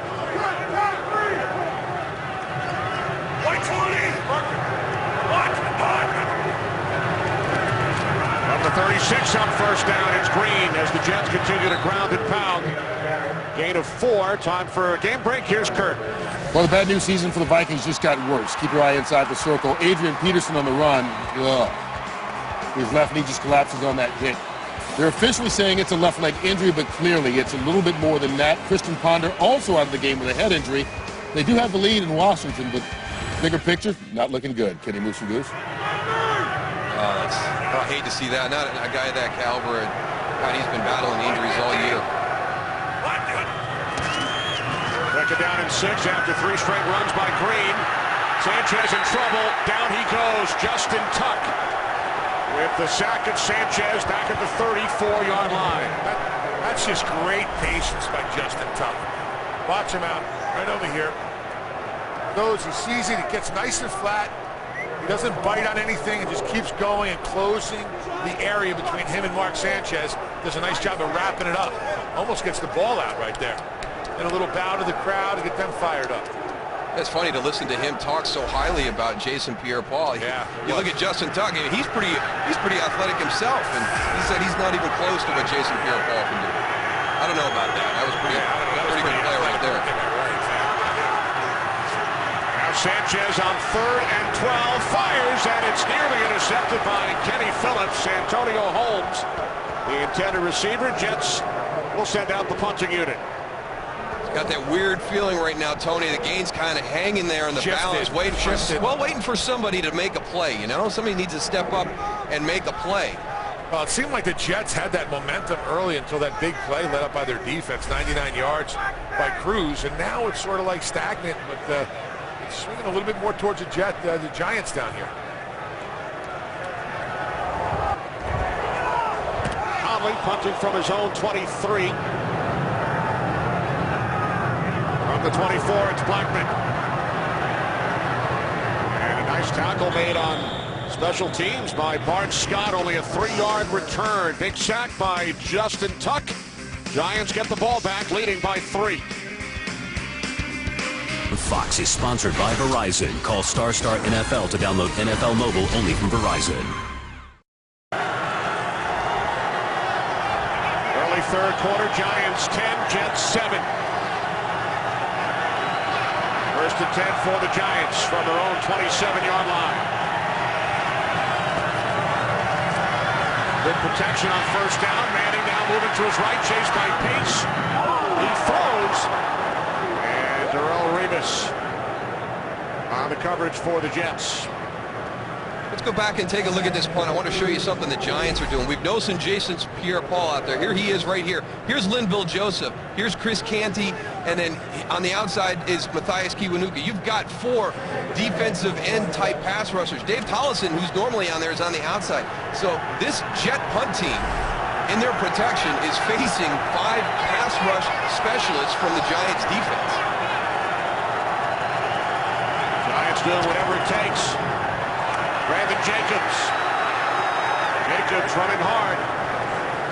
Out across the 35-yard line, gain of 9. Get coverage of every NFL game on NFL Mobile. Call ** NFL now.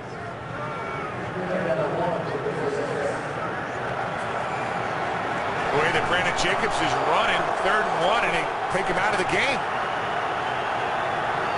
I think it's the way I would have given him the ball right here. I think it's the way the offensive line is blocking. Why you got 4 wide receivers out there. Send in the former Jet DJ Ware to block. And Manning, some miscommunication as that pass was nowhere in the vicinity of either Nix or Cruz. Strange right there. Well, you run the vertical to clear out, and Eli expected Victor Cruz on the inside to run a curl. He breaks to the inside. Eli's throwing it high to the corner. And he knows as soon as he lets it go that his wide receiver went the wrong way. This will be the 4th punt of the 3rd quarter. We have not yet played 6 minutes. Weatherford 58 yards the last time. This one is end over end. Taken on the run by Curley, but he called for a fair catch. So the Jets trailing by 3. Back in offense when we return. Back at MetLife Stadium. Woody Johnson on the right. Jets owner, Giants co-owner John Mara. Jets will start from their own 28-yard line. Trailing the Giants 10-7.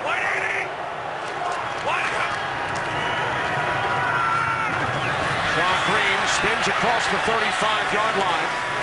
Out to the 36 for a gain of 8. That's just that same play over and over again. I formation, right up in the A gap. Yeah, but they're not able to take advantage of it with the play action, Tony. We've seen them run the ball effectively, but we haven't seen them be able to take advantage of it with the play action pass.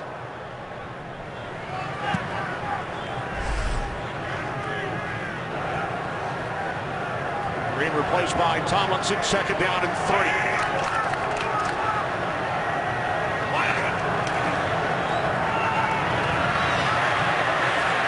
First down, Tomlinson, out to the 42. There's that confidence of that O-line, though. You know, you get into these second and short, not second and short, but second and medium situations. You have confidence that you can run the ball for the first down. They're staying ahead of the chains, and the Jets really all afternoon have done a nice job on first down.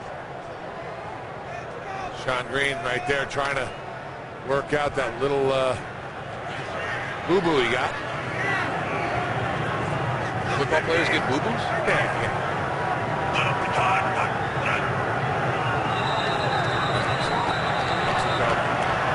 False start, number 17. Offense, 5-yard penalty remains.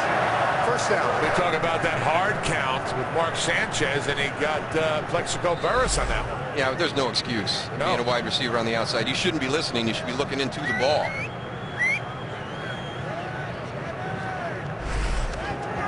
Think he was getting the pass on that one, Darryl?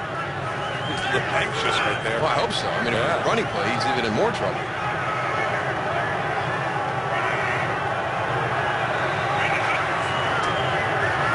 Sanchez on 1st and 15.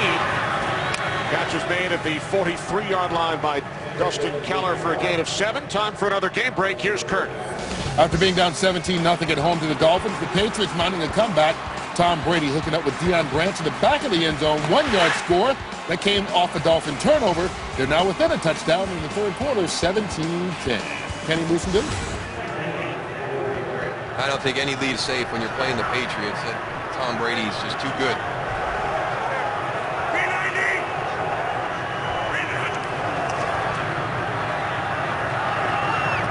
Sanchez on 2nd and 8 looking for Santonio Holmes.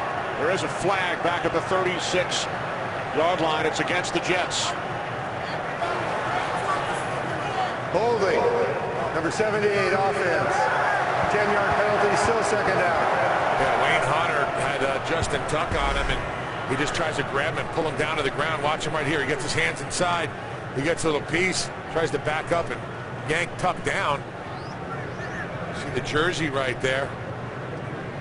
Not too smart. You have two officials standing right behind you. They're going to catch that every time. So that's something you would see from like a guard or a center. Don't do that.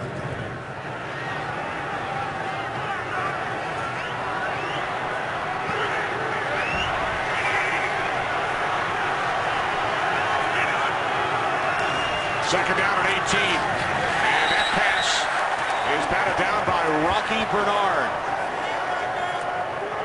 When you're going to throw short passes, towards the middle of the field, you're going to have the tendency to have a lot of these knocked down. And here's another one here in the second half. This time Rocky Bernard.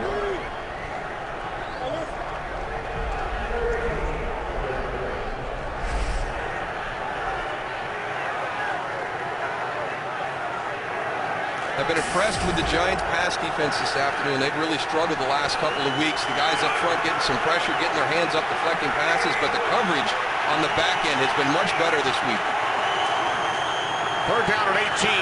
Sanchez hits Tomlinson out of the backfield. And Tomlinson brought down to the 42-yard line. So the Jets once again forced to punt.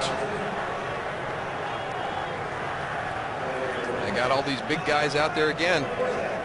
Jason Pierre-Paul, Linval Joseph, Chris Canty, Matthias Kiwanuka, Dave Tollefson. You've got 5 defensive linemen on that front line of the Giants punt rush team. 7th punt by Conley today. Good hang time and a fair catch. Called for at the 22-yard line by Will Blackman. Under 6 minutes remaining, third quarter, Giants by 3. Giants lead the Jets 10-7.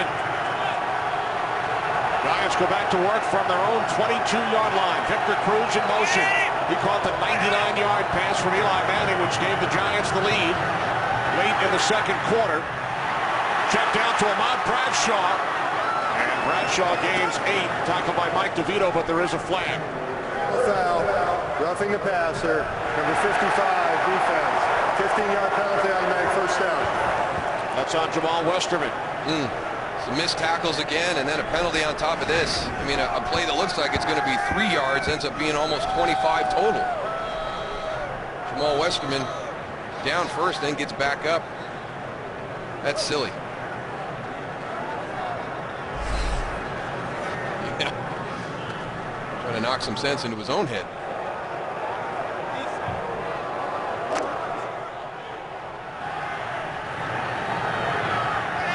Fifth Jets penalty. First and 10 for the Giants from their own 45. Here's Bradshaw up the middle. Across midfield to the Jets' 49-yard line, gain of 6. Mike DeVito made the tackle. Much better job the start of this half running the football than they did in the first half. I think we forget, Tony, this line for a long time was so consistent with Sean O'Hara, Rich Seibert. I mean, that starting 5 played together for like 3 years. And, we always talked about them, individually not great, but as a group, they were really, really good. And they're going through a transition this season, and they just don't have that same confidence right now that they had in that previous group.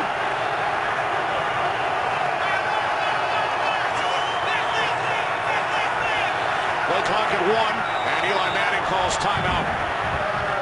With the play clock winding down. Giants use their first timeout of the second half. 4:42 remaining of the third. Giants by 3. From the New York Jets family. To your family. Merry Christmas. Feliz Navidad. Or as we say in the islands, Kenny, you're good with names, but can you say exactly what Sione said there? Can you repeat that or not? Can you tell me his last name? Ba'uha. You got it. Come on, baby. Wearing a tie and pronouncing Ba'uha in the same day. That's a little misleading because it starts with a P, but it more sounds like a B. Ba'uha. And now I'm going to do his dance. Remember his dance? Remember that one? You're going to do the haka? I don't know the whole haka. No, I don't know the whole haka. I want to know the whole haka. There he is. There's Sione. And we saw Nick Mangold on the left during that Jets holiday greeting. In case you're wondering, he has been growing his beard out since June. 3rd down and 4. Giants must get to the 45 as Manning rolls to his right, then throws, and it's Revis again. Pass intended for Jarrell Jernigan. I know you want to move the launch point of your quarterback from time to time, and that's what they're going to do here. They're going to get Eli to move out to the right, but now you've also kind of shortened down your field. You've got a 2-man route working one side, and here comes your back trailer, but unfortunately he's covered by Darrelle Revis. He's just baiting you right now. I'm going to trail you, I'm going to trail you, and when you throw it this way, I'm going to pick it. It's getting closer. 14th punt of the game. Jeremy Curley, fair catch at the 19. He's just so good in and out of breaks. It's like he's step for step with the wide receiver, and then he's got such great hand-eye of getting that arm across and knocking that ball out. I mean, it has been impressive all afternoon watching Darrelle Revis in coverage.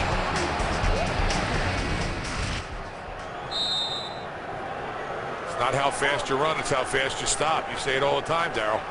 This guy right there, Darrelle Revis, can stop. Yeah, but unfortunately, he can do both. He can run fast and stop fast. I'll tell you.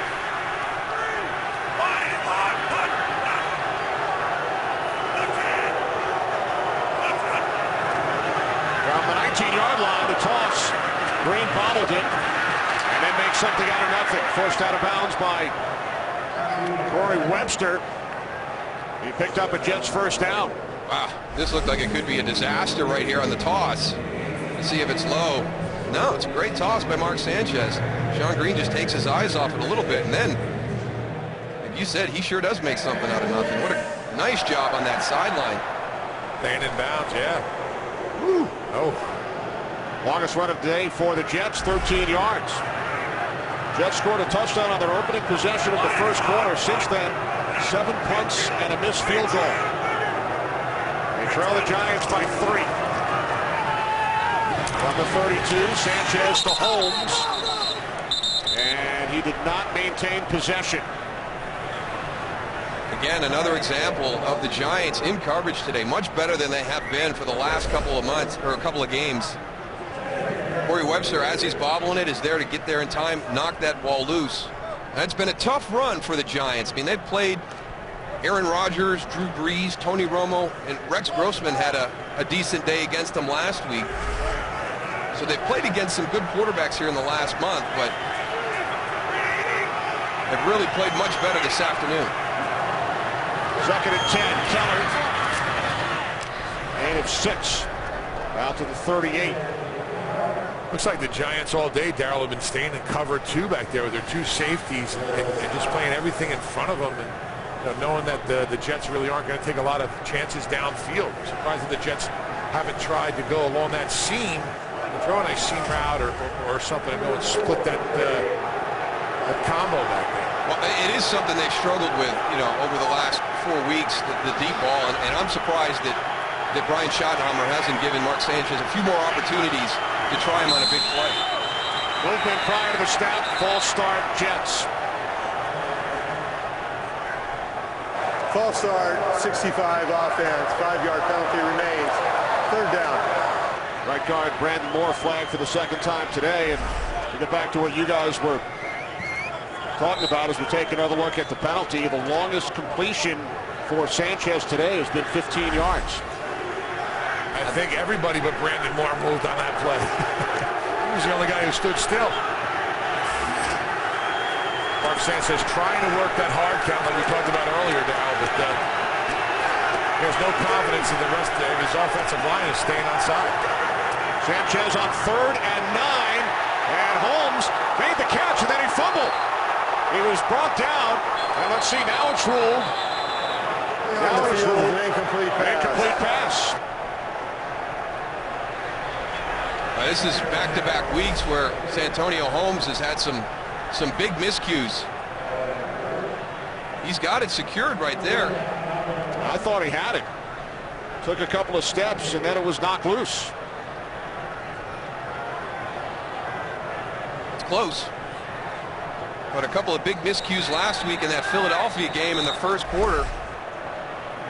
And he's had a couple critical drops here today as Tom Coughlin throws the flag. Are they telling him he has to pick it up, though, because it's... It was ruled an incomplete pass on the field. There is no challenge on the play. 4th down. Giants cannot challenge. Good job by Pete Morelli and his crew explaining to Tom Coughlin that he can't challenge that.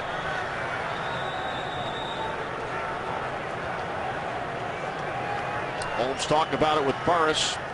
They had a big fumble last week that Jaquay Parker picked up and took back for a touchdown, and then after they had a turnover and were in deep in Philadelphia territory early, had a ball go through his hands for an interception.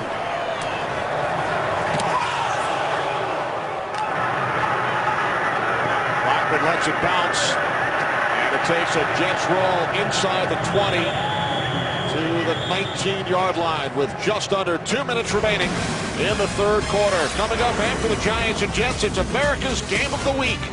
Most of you will see the Eagles and the Cowboys, some the 49ers and the Seahawks. America's Game of the Week coming up next on Fox. Now remember, if the Giants lose this game, they would be eliminated with a Dallas win over Philadelphia.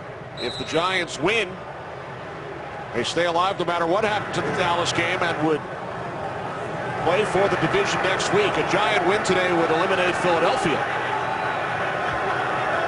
And from a Jets standpoint, tied record-wise with Cincinnati. The Bengals lead Arizona 23-0 in the fourth quarter. There's DJ Ware.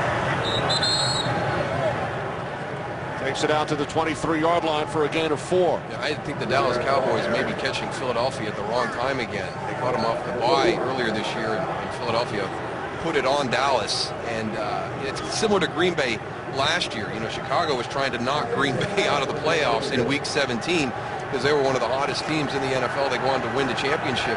Philadelphia this year, it seems like they're getting their momentum back. They're playing well right now, so get them out, get them out. They would be out with the Giants win today. 2nd down and 6. Manning fires downfield for Cruz. He's got it. Victor Cruz with another spectacular catch. 36 yards. And with that catch, he sets a Giants franchise record for receiving yards in one season. It appears to be that they want to put Revis and Cromartie on the outside receivers. They put Victor Cruz in the slot and they run a little wheel, so he draws Kyle Wilson in coverage. And Eli Manning, what a great throw. I mean, that was a small window between corner trailing and safety over the top. Cruz with 3 catches today. He eclipses Amani Toomer's franchise record. Hand off to Brandon Jacobs.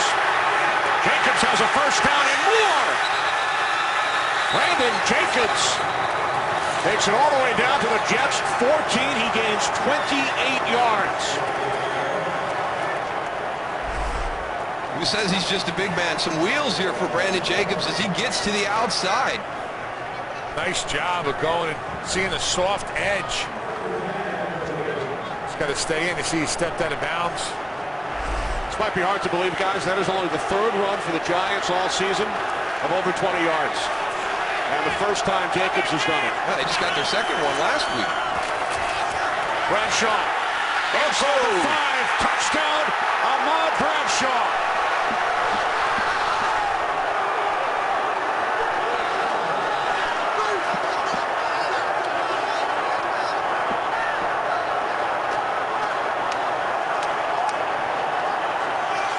Well, they wanted to establish the run here in the second half, something Tom Coughlin talked about going into halftime, and I think they've accomplished it.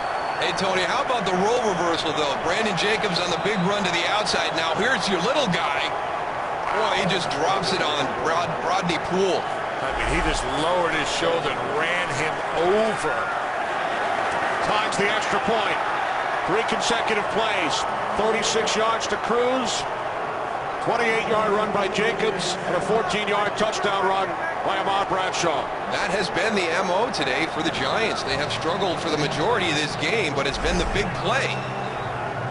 Ahmad Bradshaw goes back inside. Brodney Poole comes up, and he's just not ready. He looked like he was stumbling when he got up after he got hit by Ahmad Bradshaw.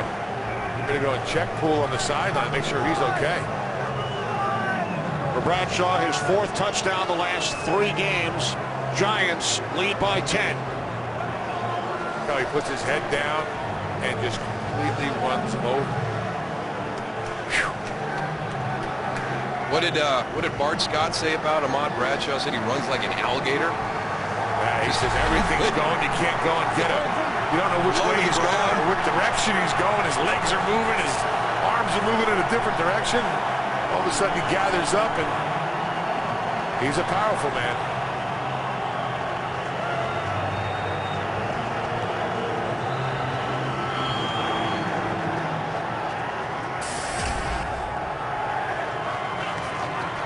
Another big catch by Victor Cruz. Giants go 4 plays, 81 yards.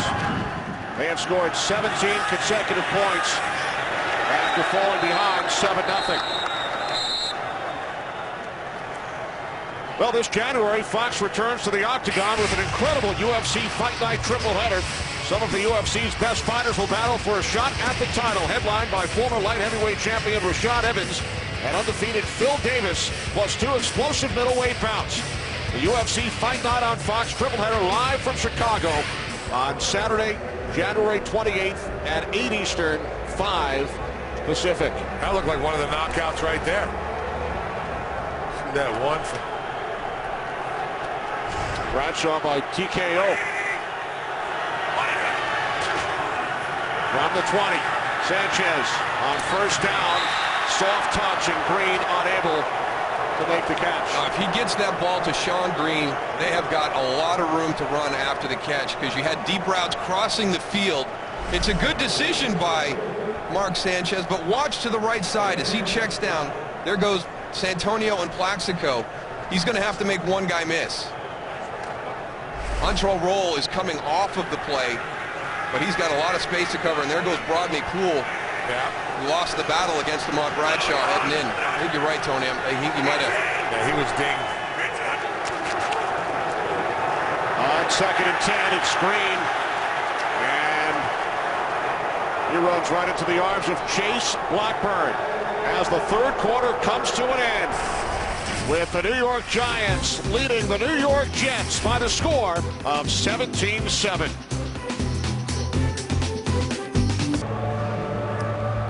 Governor Chris Christie of New Jersey on the left, chatting with Jets owner Woody Johnson. Some powerful men right there, owner of the Jets and the governor of the state of New Jersey, Goose. I'll tell you what, he's done a pretty good job there. Well, he really has burst on the scene, hasn't he? Man, he has. Political arena? Unbelievable. He just went after everybody. He says, nope, this is how we're going to do it. We're going to do it my way, and if you don't like it, too bad. I mean, he doesn't take no junk. And he is a huge sports fan. He's traveled around the country to watch some of the local teams. Jets touchdown on their opening drive. Not much since. 8 punts and a missed field goal. 3rd down and 9. Jets must get to the 30 as Sanchez throws, and it is picked off by Kenny Phillips. Phillips still on his feet, cuts inside the 15, and is finally down at the 14-yard line, his 4th pick of the season, and he brings it back 31 yards. And this is a bad decision, and on 2 reasons, in my opinion. Number 1, the play call. It's 17-7. You've been moving the ball effectively your way, running the ball, short passes. You haven't really tried to go deep down the middle, and now all of a sudden you do, and you've got Jeremy Curley, who's stopping and coming back, and Mark Sanchez thinks he's going deep down the middle, and that is a huge mistake. Yeah, Antrel Roll held Jeremy Curley up there on the line of scrimmage. He could never get off the line of scrimmage. I mean, by the time that the timing was so off, I agree with you, Dow. He should have never threw that ball. From the 14 on first down, this is Bradshaw. And Ahmad Bradshaw loses a yard. Muhammad Wilkerson, Jets first-round pick out of Temple, makes the tackle. I mean, there's a time and place to go for that big play like Darryl was talking about, but I don't think on that first down that was the time of the place. You're running the ball, you're coming out, you're establishing the run, you're doing everything right. Pick and choose your time. I mean, that was not the time.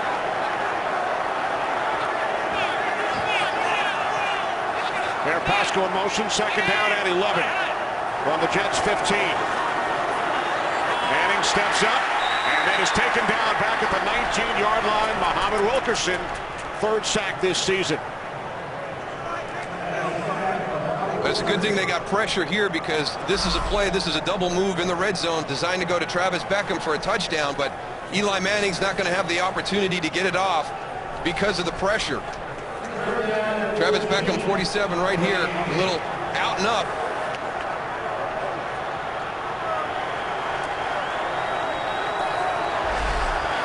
Second Jet sack today, now third down and 14. Giants must get to the 4 for a first down. Manning throws, end zone, off the hand of Cruz.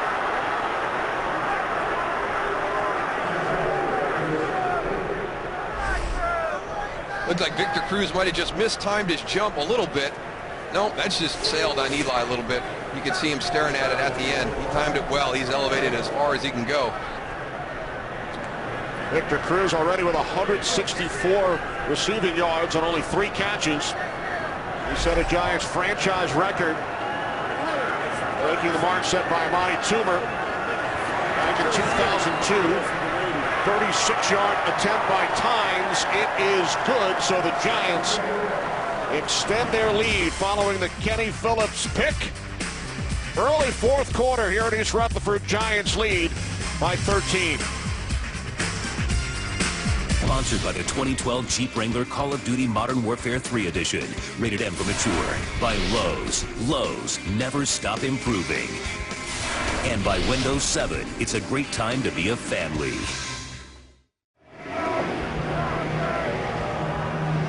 Rex Ryan's Jets now trailing the Giants 20-7. Jets have gone to the AFC Championship game each of the last 2 seasons. Entered this weekend in the number 6 spot of the AFC. Same record as Cincinnati. Bengals have a 10-point lead now over Arizona, 23-13. In the fourth quarter. Giants kickoff is taken on the run by Joe McKnight. Cuts to the outside. Penalty marker down.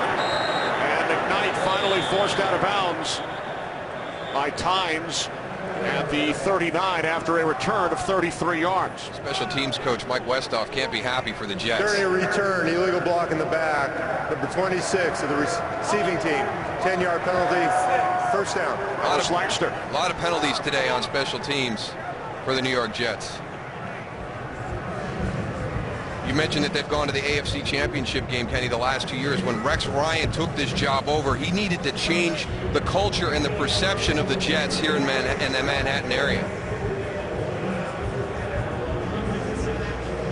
He's been outspoken. You know, he was the guy who was talking during the course of the week this week about this rivalry, about these two teams playing and how much it meant to him, that he wanted to be the best team in the New York area. And, you know, going back on what they've accomplished the last 2 seasons, as you pointed out, they've been to the AFC Championship game. The Giants haven't made the playoffs.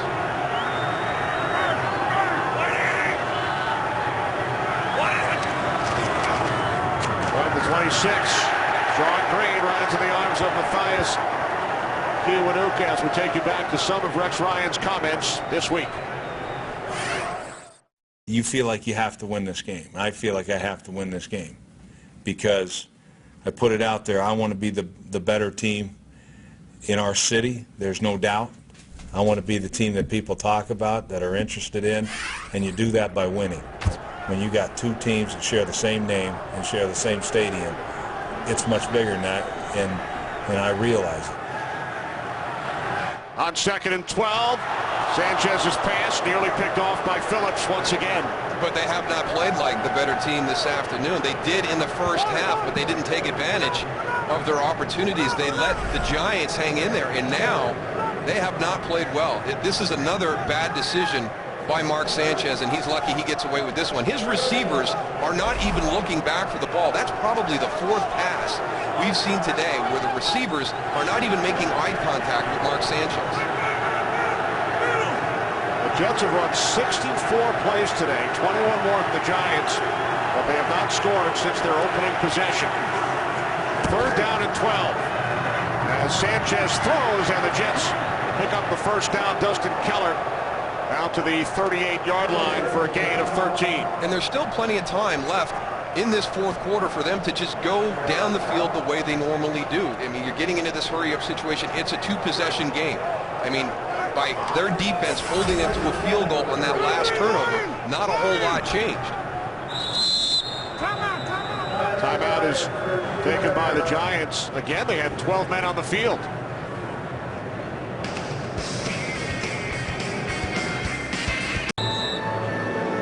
And here's one of the reasons, as a Jet fan, stay with what we're doing. Look at Mark Sanchez in the fourth quarter. Has struggled a little bit through the first 3 this season, but in the fourth quarter, he's been very good. Sanchez on first down following the timeout. Justin Tuck got a piece of that pass intended for Jeremy Curley. That's a great job by the defensive coaches on the Giants during their preparation this week. There was a lot of short passes, especially towards the middle of the field, just outside the hashes. When you have that, you've got a lot of chances for deflected balls, and the Giants have done a nice job today. That's the 3rd different defensive lineman that's tipped a pass for Perry Fewell's defense. That just shows a young quarterback also, because the older quarterbacks, more experienced, they'll be looking one way and they'll throw in a different direction, so you can't, and it's harder for you to go and tip balls like that. Parker's looking exactly where he's throwing. On 2nd down, Sanchez looking for LaDainian Tomlinson with Chase Blackburn on the coverage. Well, that's kind of surprising right there, because that's a matchup that the Jets were hoping to get, is LaDainian Tomlinson versus a linebacker. You've even got him removed from the formation. Chase Blackburn does a good job, uses inside leverage, expecting the in and out route, plays it perfect.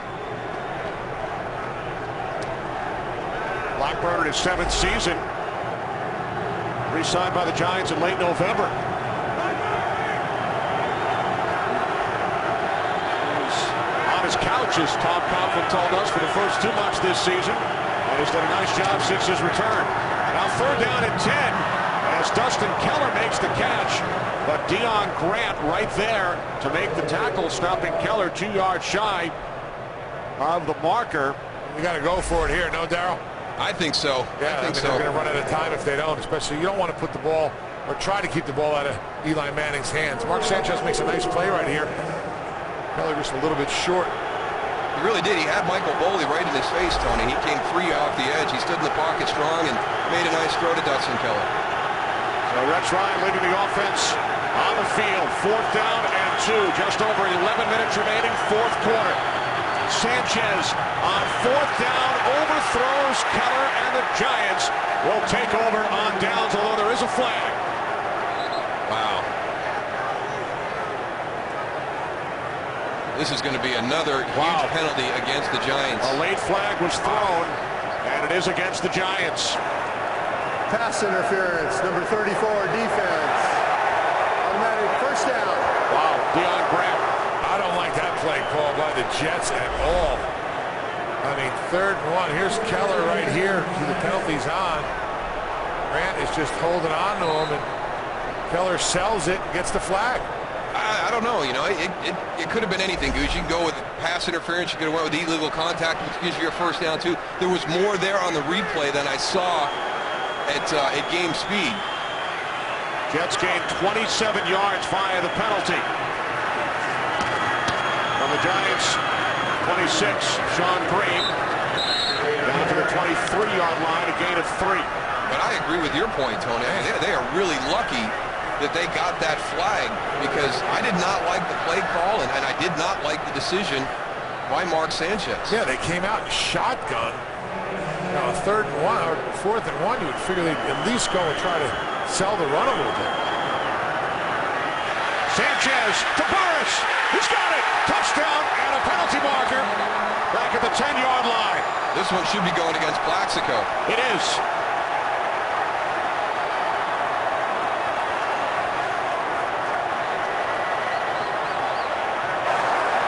Pass interference, number 17 of the offense.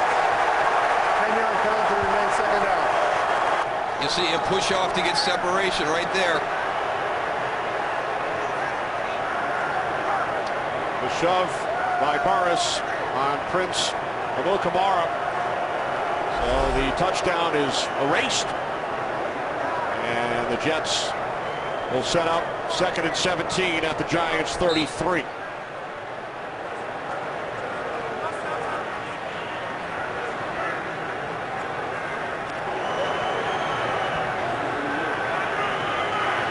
Burris now split to the right, matched up with Aaron Ross. 3 receivers to the left.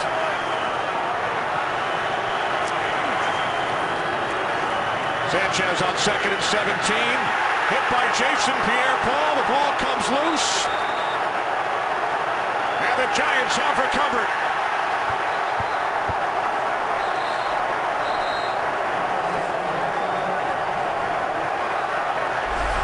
Second Jets turnover as we welcome those of you who have been watching the Steelers and the Rams. Mark Sanchez hit by Jason Pierre-Paul, his 2nd sack today, and it's recovered by Justin Tuck. He is relentless. I mean, he's got DeBrickashaw, Ferguson, and actually Matt Slauson comes from the inside at the guard position to help him out. I'm surprised they're not throwing the red flag, saying that is actually Rex did. Yeah, Rex has just looked like his arm was challenge flag. His arm was coming forward. Ruling on the field. Yeah, it looked like, you know, if you take a look at this, watch Mark Sanchez's arm. It's coming forward, and the ball comes out as it's coming forward. So with Justin Tuck recovering, we now talk about the Tuck rule. We will now bring in Mike Pereira, our NFL rules analyst from Los Angeles, for the 2nd time today. Mike, what did you see? I think Tuck recovered a ball that was tucked, and so therefore an incomplete pass. The ball's going to come loose as he's trying to bring it back to his body. Doesn't get it all the way back to his body when it gets knocked out of his hands. This takes us a long way back to 2001 about the Tuck rule, but in my opinion, if I was under the hood right now, I would reverse it to an incomplete pass based on the Tuck rule. Hey, Mike, where does he have to get the ball back to before the opportunity for a fumble comes back into play?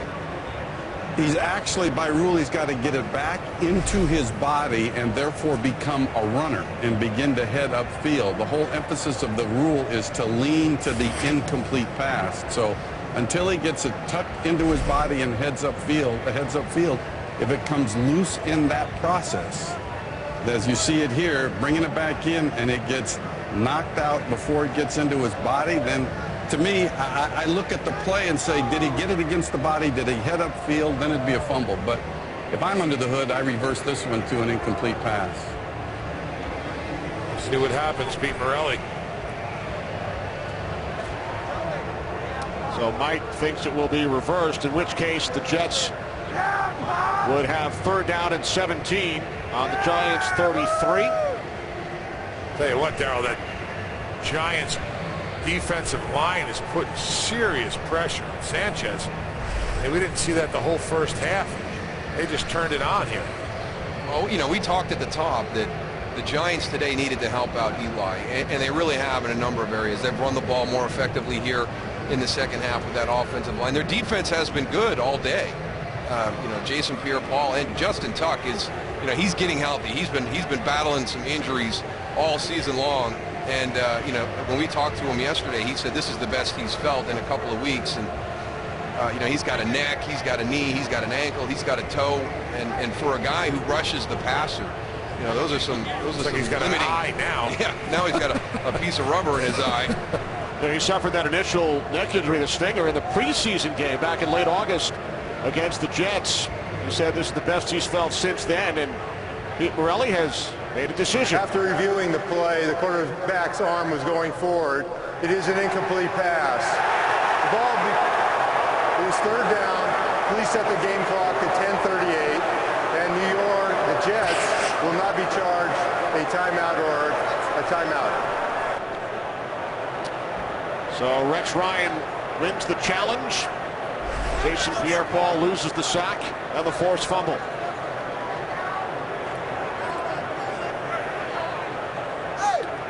We welcome those of you who have been watching the Carolina Panthers and the Tampa Bay Buccaneers. Kenny Albert, Daryl Johnston, Tony Siragusa. There is Justin Tuck, who just lost a fumble recovery due to the Tuck rule. Rex Ryan challenged the last play. So the Jets will maintain possession, trailing by 13 early in this fourth quarter. Huge game for both teams and their postseason chances.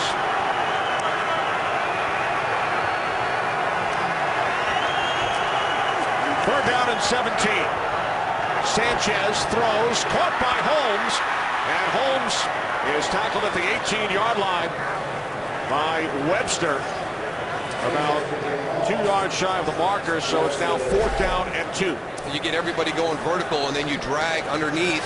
It's man-to-man coverage. The good thing about this throw is Mark Sanchez gets it in an area where Santonio Holmes can catch it and run. The Jets going for it on 4th and 2. A field goal would still leave them needing 2 scores.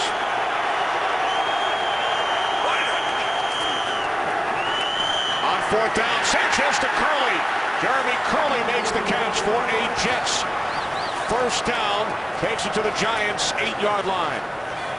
Oh, he does a nice job here because he wins this one right at the line of scrimmage, Tony. You watch his release on the line. What a great little stutter move to get to the inside.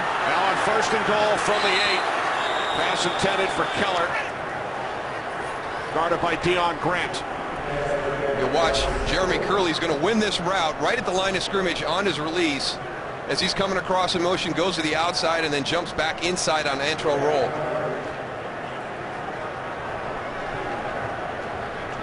There it is, Goose. See, it's not how fast you run, it's how fast you stop. There you go. A perfect play for that line. Keep an eye on Plexico Burress down here in the red zone.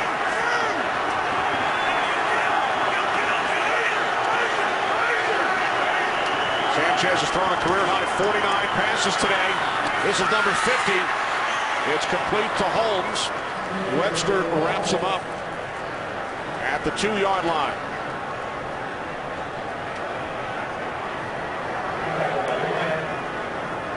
Those audiences just joining us, and you hear that Mark Sanchez has completed 50 passes. The Jets have controlled this game. It's been the big play of the Giants. They had a 99-yard touchdown pass to Victor Cruz in the first half, and then a 4-play 81-yard drive here in the second half. So the Jets have controlled the game, but the Giants are scoring all the points.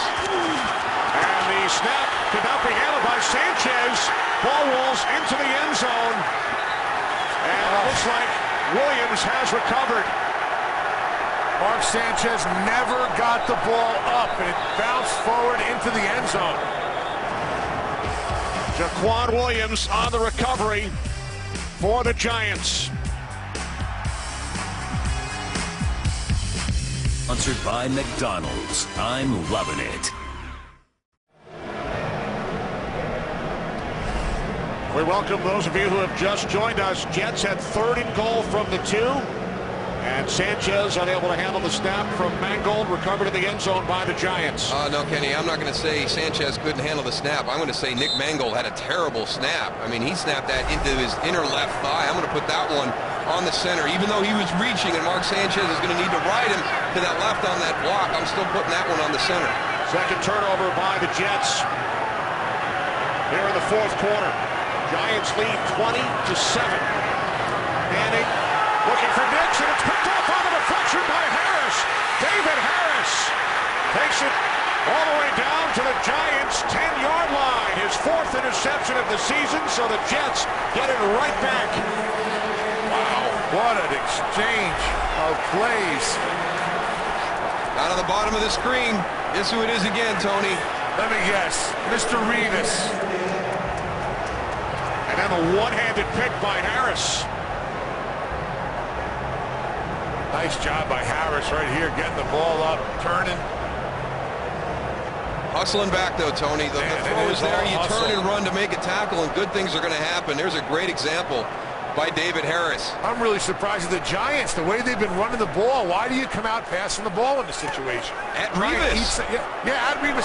Try to eat some of the clock down. You got 8:43 left on the clock. I mean, try and chew it up a little bit. Jets still need 2 scores. So a reprieve for the Jets. 1st and 10 from the 11-yard line. Sanchez rolling to his right. Penalty marker is thrown as the pass is incomplete. Holding. Number 65, offense. 10-yard penalty, still first down. That is the 3rd penalty called on the right guard, Brandon Moore, today. As soon as Mark Sanchez goes to run outside, Brandon Moore has got to realize that he has to let go of Linval Joseph. He's got him there all locked up, but now that's an easy call for Pete Morelli.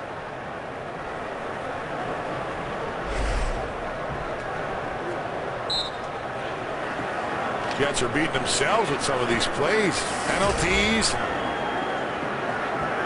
9 Jet penalties, Goose. Jets scored a touchdown on their opening drive. Since then, 8 punts, a missed field goal, and 2 consecutive turnovers.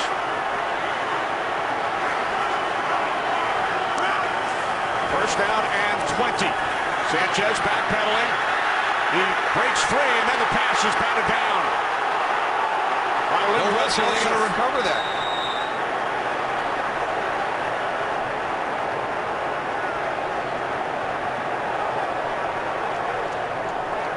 Boy, the Jets are lucky right there because the officials determined that to be a fumble. Yeah, there was no whistle on the play. I'm standing 30 yards from the officials. Nothing. Looked like he threw the ball. How was that ruled a fumble? I don't know. But the officials, you can see Pete Morelli right there. They didn't blow the whistle. Rex Ryan has got another challenge out. The Jets are challenging the ruling on the field of a fumble. It certainly looked like a forward pass to all of us and to Rex Ryan. Arm looked like it was moving forward.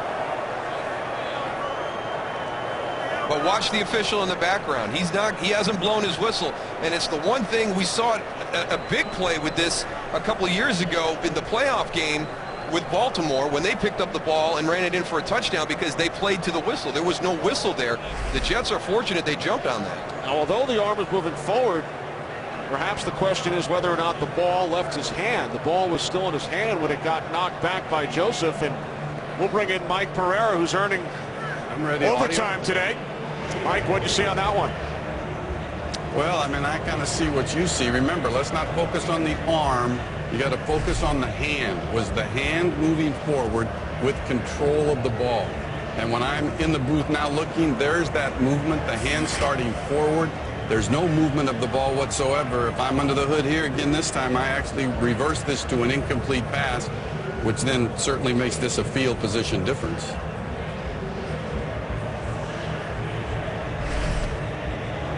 Rex Ryan challenging. It's a 17-yard differential, depending on the ruling from Pete Morelli.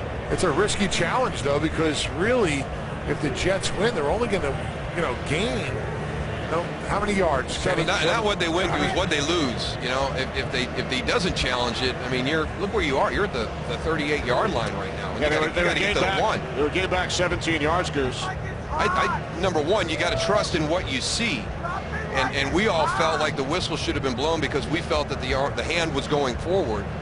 And, when Rex threw the flag, he was doing the same thing. So I think that the delay in this is, perhaps they're doing what Mike Pereira said, that they're going to overturn it. Now they've got to get, where the ball should be spotted, how much time is on the clock, has to be added back onto the clock. Yeah.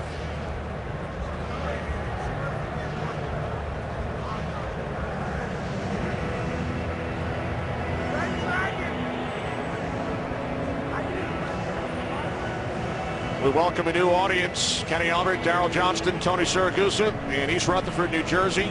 Rex Ryan has challenged the last play, which was ruled a fumble. After reviewing the play, the quarterback's arm was going forward. It is an incomplete pass.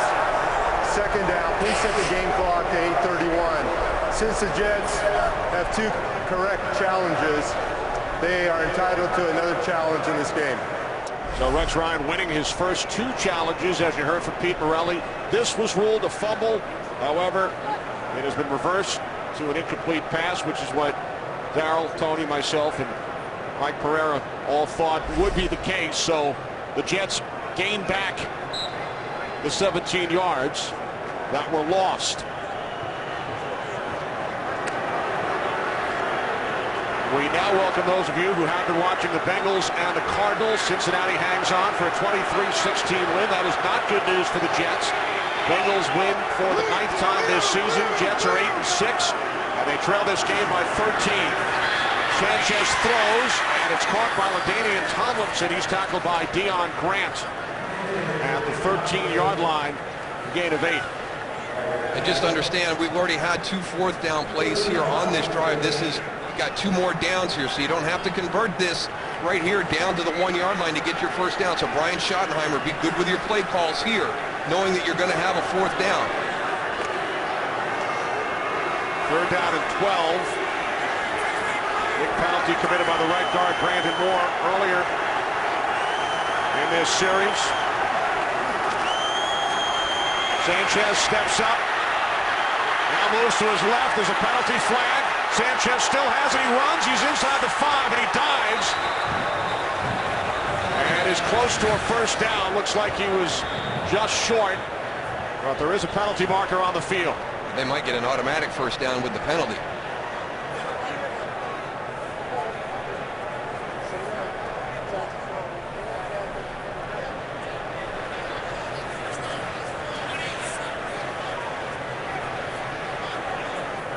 Holding, number 26, defense. The penalty be added to the end of the run, half the distance to the goal.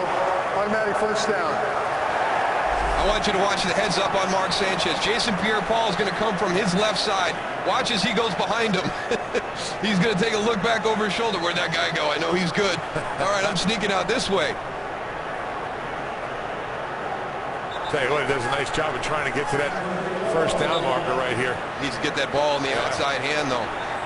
And then the penalty committed by Antrel Rolle gives the Jets a first down inside the 1. Jets send in Vlad Dukas as an extra blocker.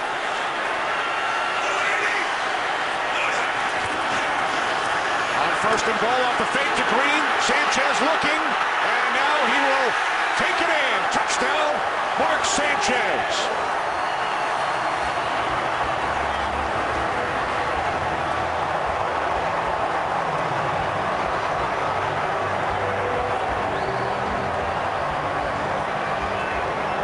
Pretty resilient series by Mark Sanchez right there after that critical fumble on the previous one.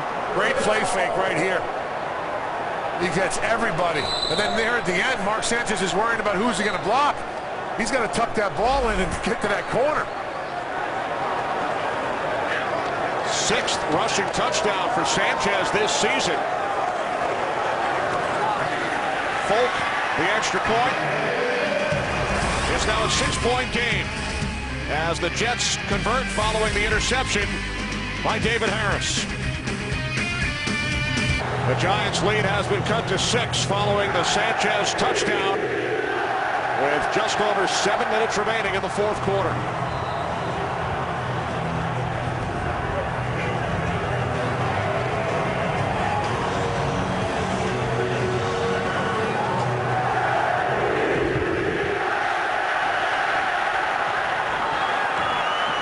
Jernigan takes it out.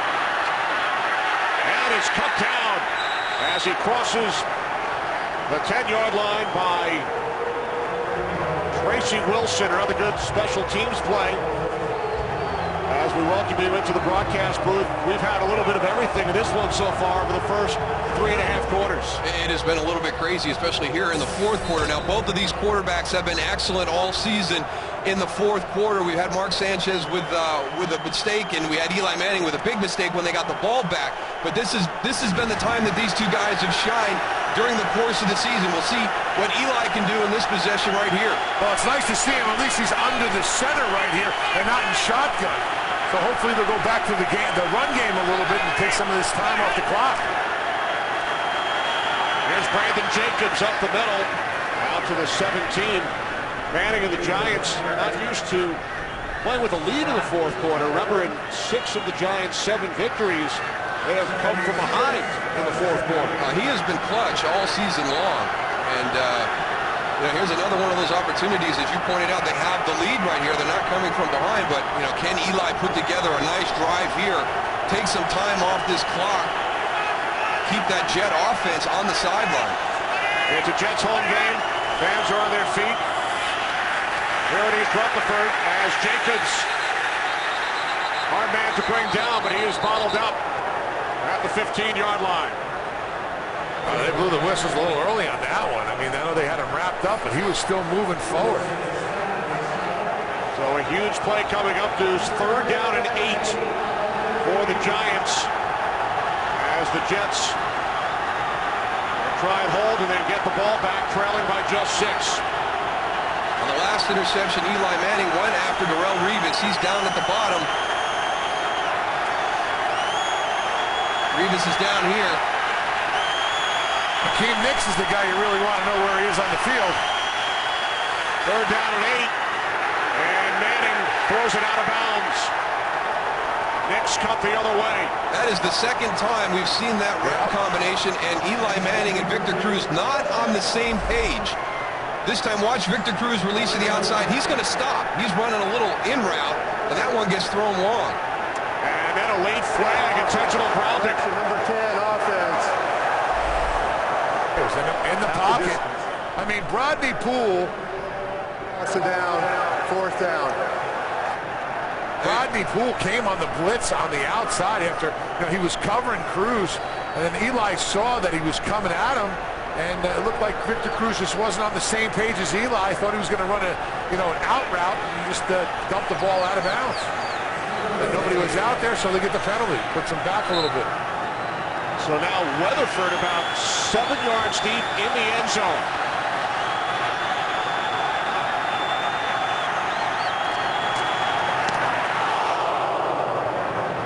I can tell you, he has punted the ball excellent all day. Good job by Curley to stay in bounds. His momentum nearly took him out. And Jeremy Curley with the return to midfield. So let's go back and get everybody caught up here in the second half. Ahmad Bradshaw, physical run, taking on Brodney Poole. That put the Giants up 17-7. They got it back to 17-10. They're driving. Sanchez with the fumble down inside the 1, but on the next play, David Harris with the interception gives Mark Sanchez another opportunity, and the Jets make good on that one to get it to 20-14. And that is where we stand. Jets from midfield following the punt. We talked about Eli and his comeback since week 6 last season. Sanchez with the most fourth quarter comebacks in the league. He has 9 since that time. Forced to throw it into the ground on 1st down. Looking to set up the screen there early, but Mark Sanchez makes a smart move by just throwing that ball away, going to your next play.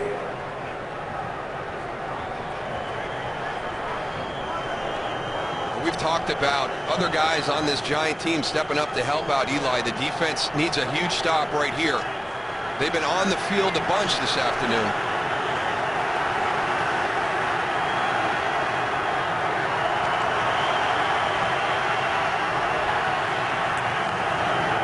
Sanchez on 2nd and 10, and has another pass batted. This time it's Justin Tuck.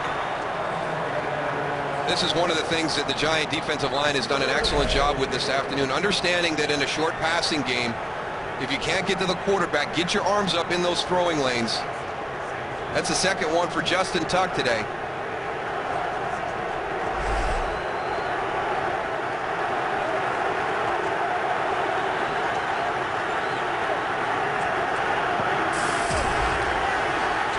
Game-winning or game-tying drives in the fourth quarter or overtime for Mark Sanchez.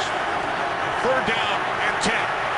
Sanchez pulls it in and then is taken down by Dave Tollefson back at the 46 yard line, the third Giant sack. Yeah, but this is relentless by this defensive line. First is Justin Tuck coming here on the inside move. He's going to flush him. Then Linville Joseph, number 97, coming around. As Sanchez does up, there's Dave Tollison. And the reason for the sack, good coverage down the field by the Giants secondary. And that has been a weakness for them over the last 4 games. Mark Sanchez also looked like he got hurt on that play.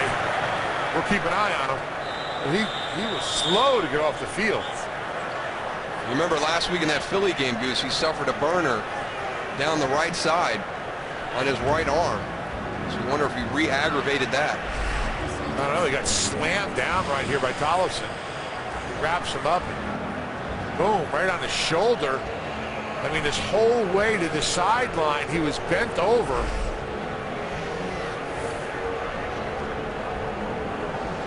Oh, either it's a little ugly. Yeah, it's getting a little stiff on him. America's Game of the Week coming up. Eagles and the Cowboys, 49ers and the Seahawks.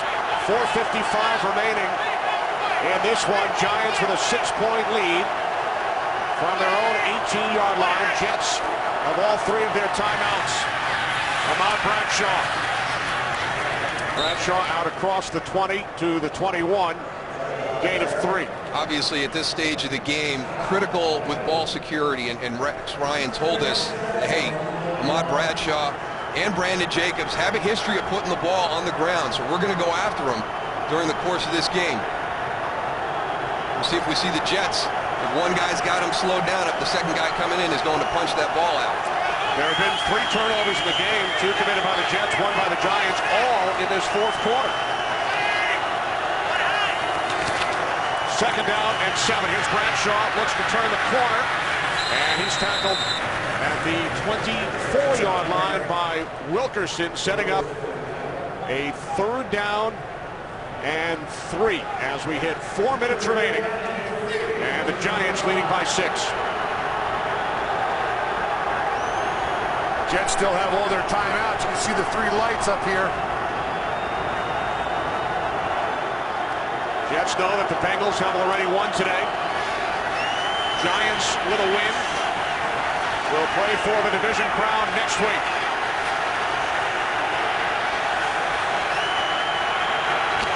Third down and 3, and the Giants keep it on the ground with DJ Ware, and the former Jet picks up a huge first down and a late flag as Ware was hit late out of bounds after he gains 17. His longest run this season. Well, he got lucky. He got hit out of bounds. Tom Coughlin is hurt.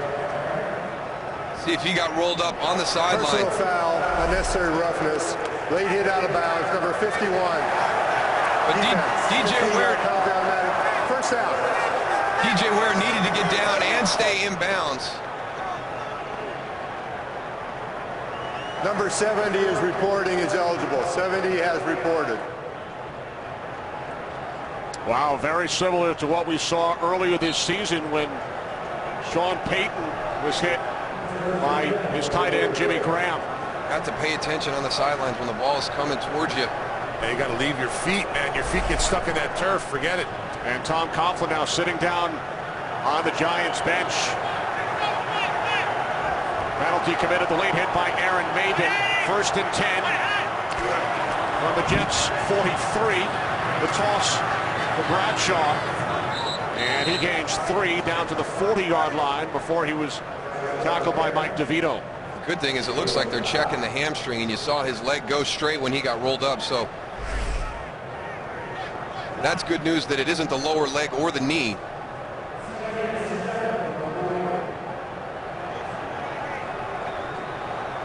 Tom Coughlin, the 3rd winningest coach in Giants history. Led the Giants on that magical postseason run, winning Super Bowl 42, February of 2008. 2nd down and 7, it's Bradshaw. Bradshaw to the Jets' 38-yard line, and the Jets will use their first timeout, stopping the clock with 2:37 remaining.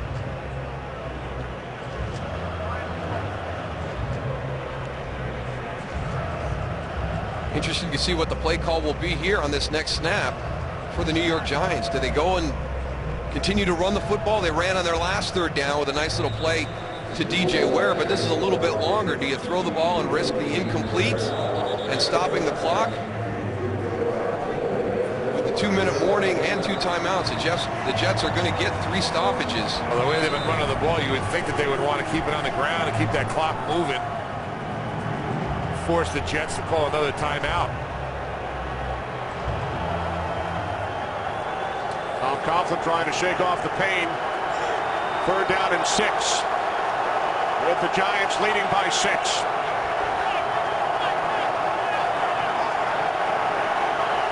Giants must get to the 33 for a first down.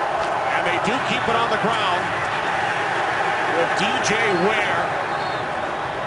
He is tackled at the 39.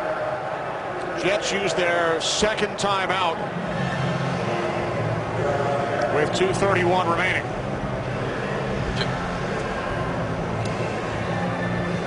Time for a game break with Kurt. Well, the Eagles trying to keep the pressure on both the Cowboys and the Giants. First possession, Michael Vick to Brett Selleck. 13-yard score. Eagles have a 7-0 lead. That's America's Game of the Week, and we'll get your audience out there when you guys are done here at MetLife. Kenny Moose and Goose. All right, thanks, Kurt. Remember, a Giants victory would eliminate the Philadelphia Eagles, who lead the Dallas Cowboys 7-0.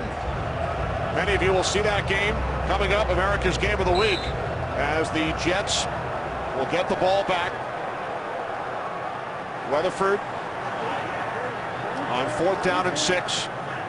Curley back deep for the Jets. Weatherford punting from midfield.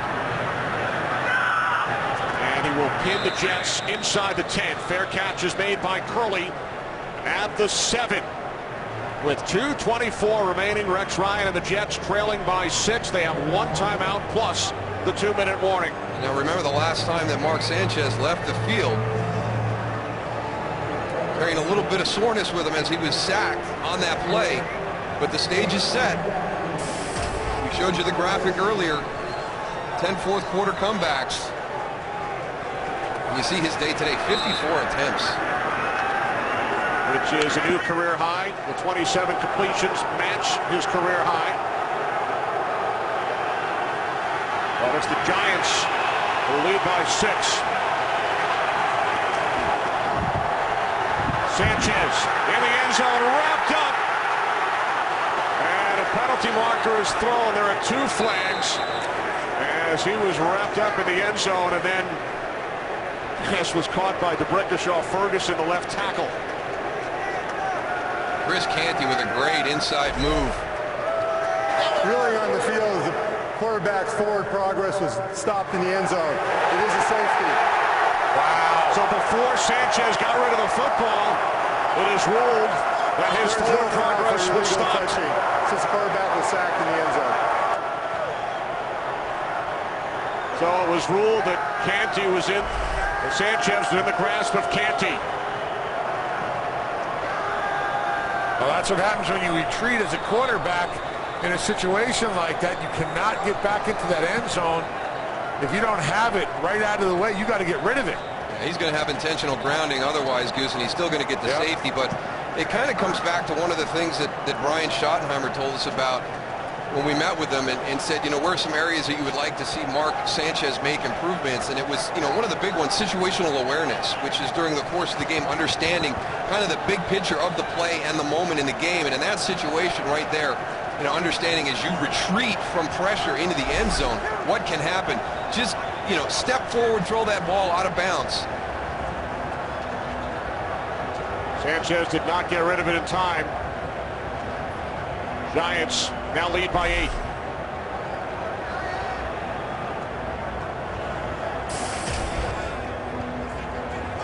Well, you got to give it to this Jet defensive line. It was one of the things that the Giants defensive line, the Jets wanted to come out and frustrate them a little bit this afternoon with their play calling and their approach to the game, but they haven't been able to get that accomplished today. It was really the Giants defensive line that has made some of the big plays here today.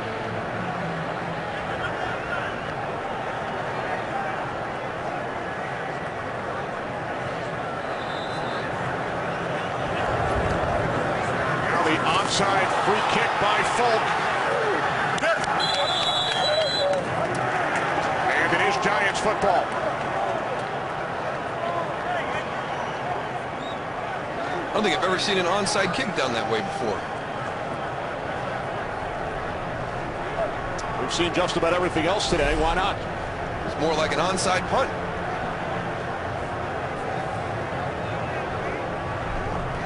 Tell you, it worked. They got a nice ricochet off of the Giants player. Now you just got to add a trailer to that.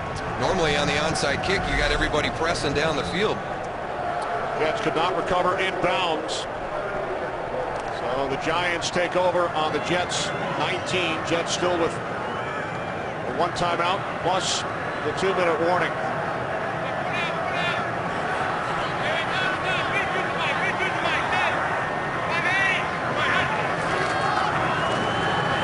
Down is Bradshaw, and Bradshaw will score his second touchdown today.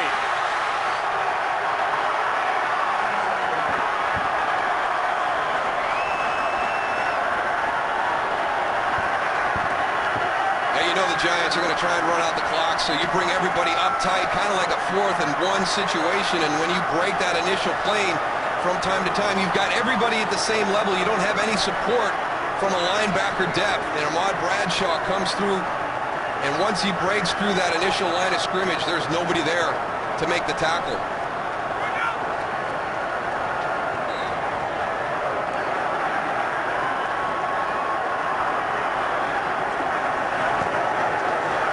Times the extra point.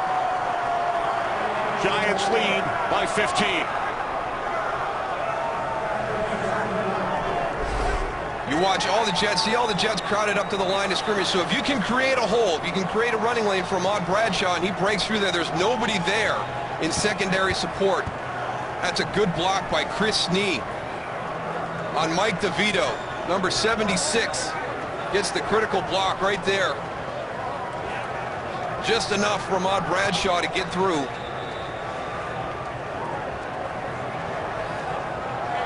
Nice patience by Ahmad Bradshaw, waiting for that hole open and then exploding through it. Well, this should go a long way for Ahmad Bradshaw and Brandon Jacobs to get some confidence back in those guys up front.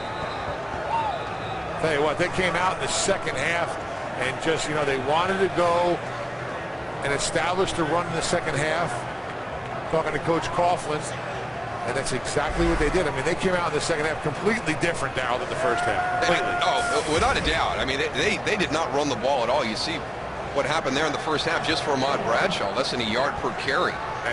And now he's almost 5 here in the second half. And that's a tribute to the guys up front. There's Chris Snee, the guy who had the critical block on that last touchdown by Ahmad Bradshaw. But the Giants' offensive line from first half to second half, just so much better in the run game. John Connor gets fullback on the return, and that will take us to the 2-minute warning. The Giants with a 15-point lead. If they hold on, they will play for the division next week. They'll finish the regular season in Miami next week. They know that the Bengals have won today. Tennessee and Oakland have also gotten to 8 wins as the pass is caught by Curley. So the Jets will need a win next week and then hope for some other things, some tie-break scenarios. Giants, with a win today, will control their own destiny and play for the division here next week against the Dallas Cowboys. A Giants win today would eliminate Philadelphia. Giants and Cowboys would play for the division title. Giants, of course, with the big win in Dallas just 2 weeks ago. One of Eli's 6 fourth-quarter comebacks this season.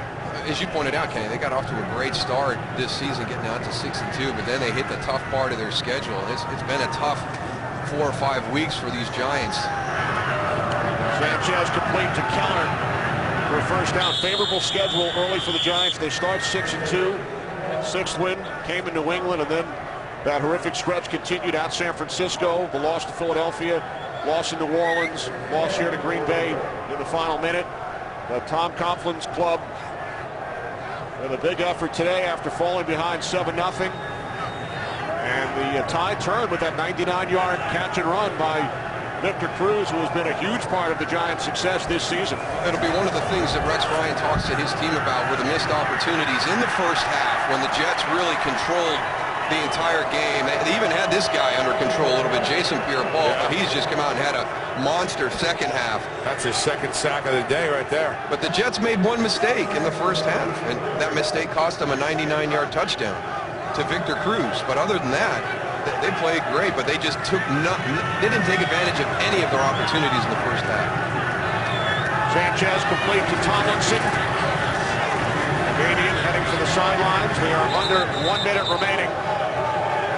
And we head for a game break. We check in on the Cowboys and the Eagles with Kirk. Yeah, big game next week for the Cowboys and the Giants, but Tony Romo right now injured against the Eagles. Jason Babin comes in untouched, slams him to the turf. He is now out of the game. Philadelphia holding on to a 7-0 lead. We'll update you as most of your audience will get that game next. Kenny? Did the Dallas Cowboys watch the game last week? Did they see Jason Babin with 3 sacks and Brent Selleck with 156 yards? I mean, the two guys that beat the Jets last week are beating the Cowboys this week. Now Sanchez fires downfield, and it is picked off. Corey Webster with the exclamation point on a Giants victory over the Jets this afternoon. Down to 40 seconds remaining. Third turnover in the fourth quarter committed by the Jets. 6th interception, a new career high for Corey Webster. Well, Mark Sanchez has been excellent in the fourth quarter this year, but it wasn't to be this afternoon. His critical mistakes have come here in the fourth quarter.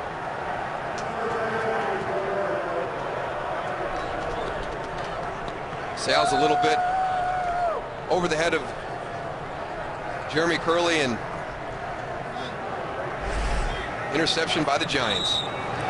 Manning takes a knee. Great job by our entire crew, led by producer Barry Landis, director Michael Frank, associate directors Jeremy Green and Chirag Devaskar, broadcast associate Joe Wheeler, technical producer Sid Drexler, and the technical director Damon McGavick. Rex Ryan and the Jets drop to 8-7. Tom Coughlin shaken up in the closing minutes, but his Giants stay alive and will play for the division here against the Dallas Cowboys next Sunday. Jets need a win in Miami plus help. For Darryl Johnston and Tony Siragusa, this is Kenny Albert saying so long. America's Game of the Week coming up next.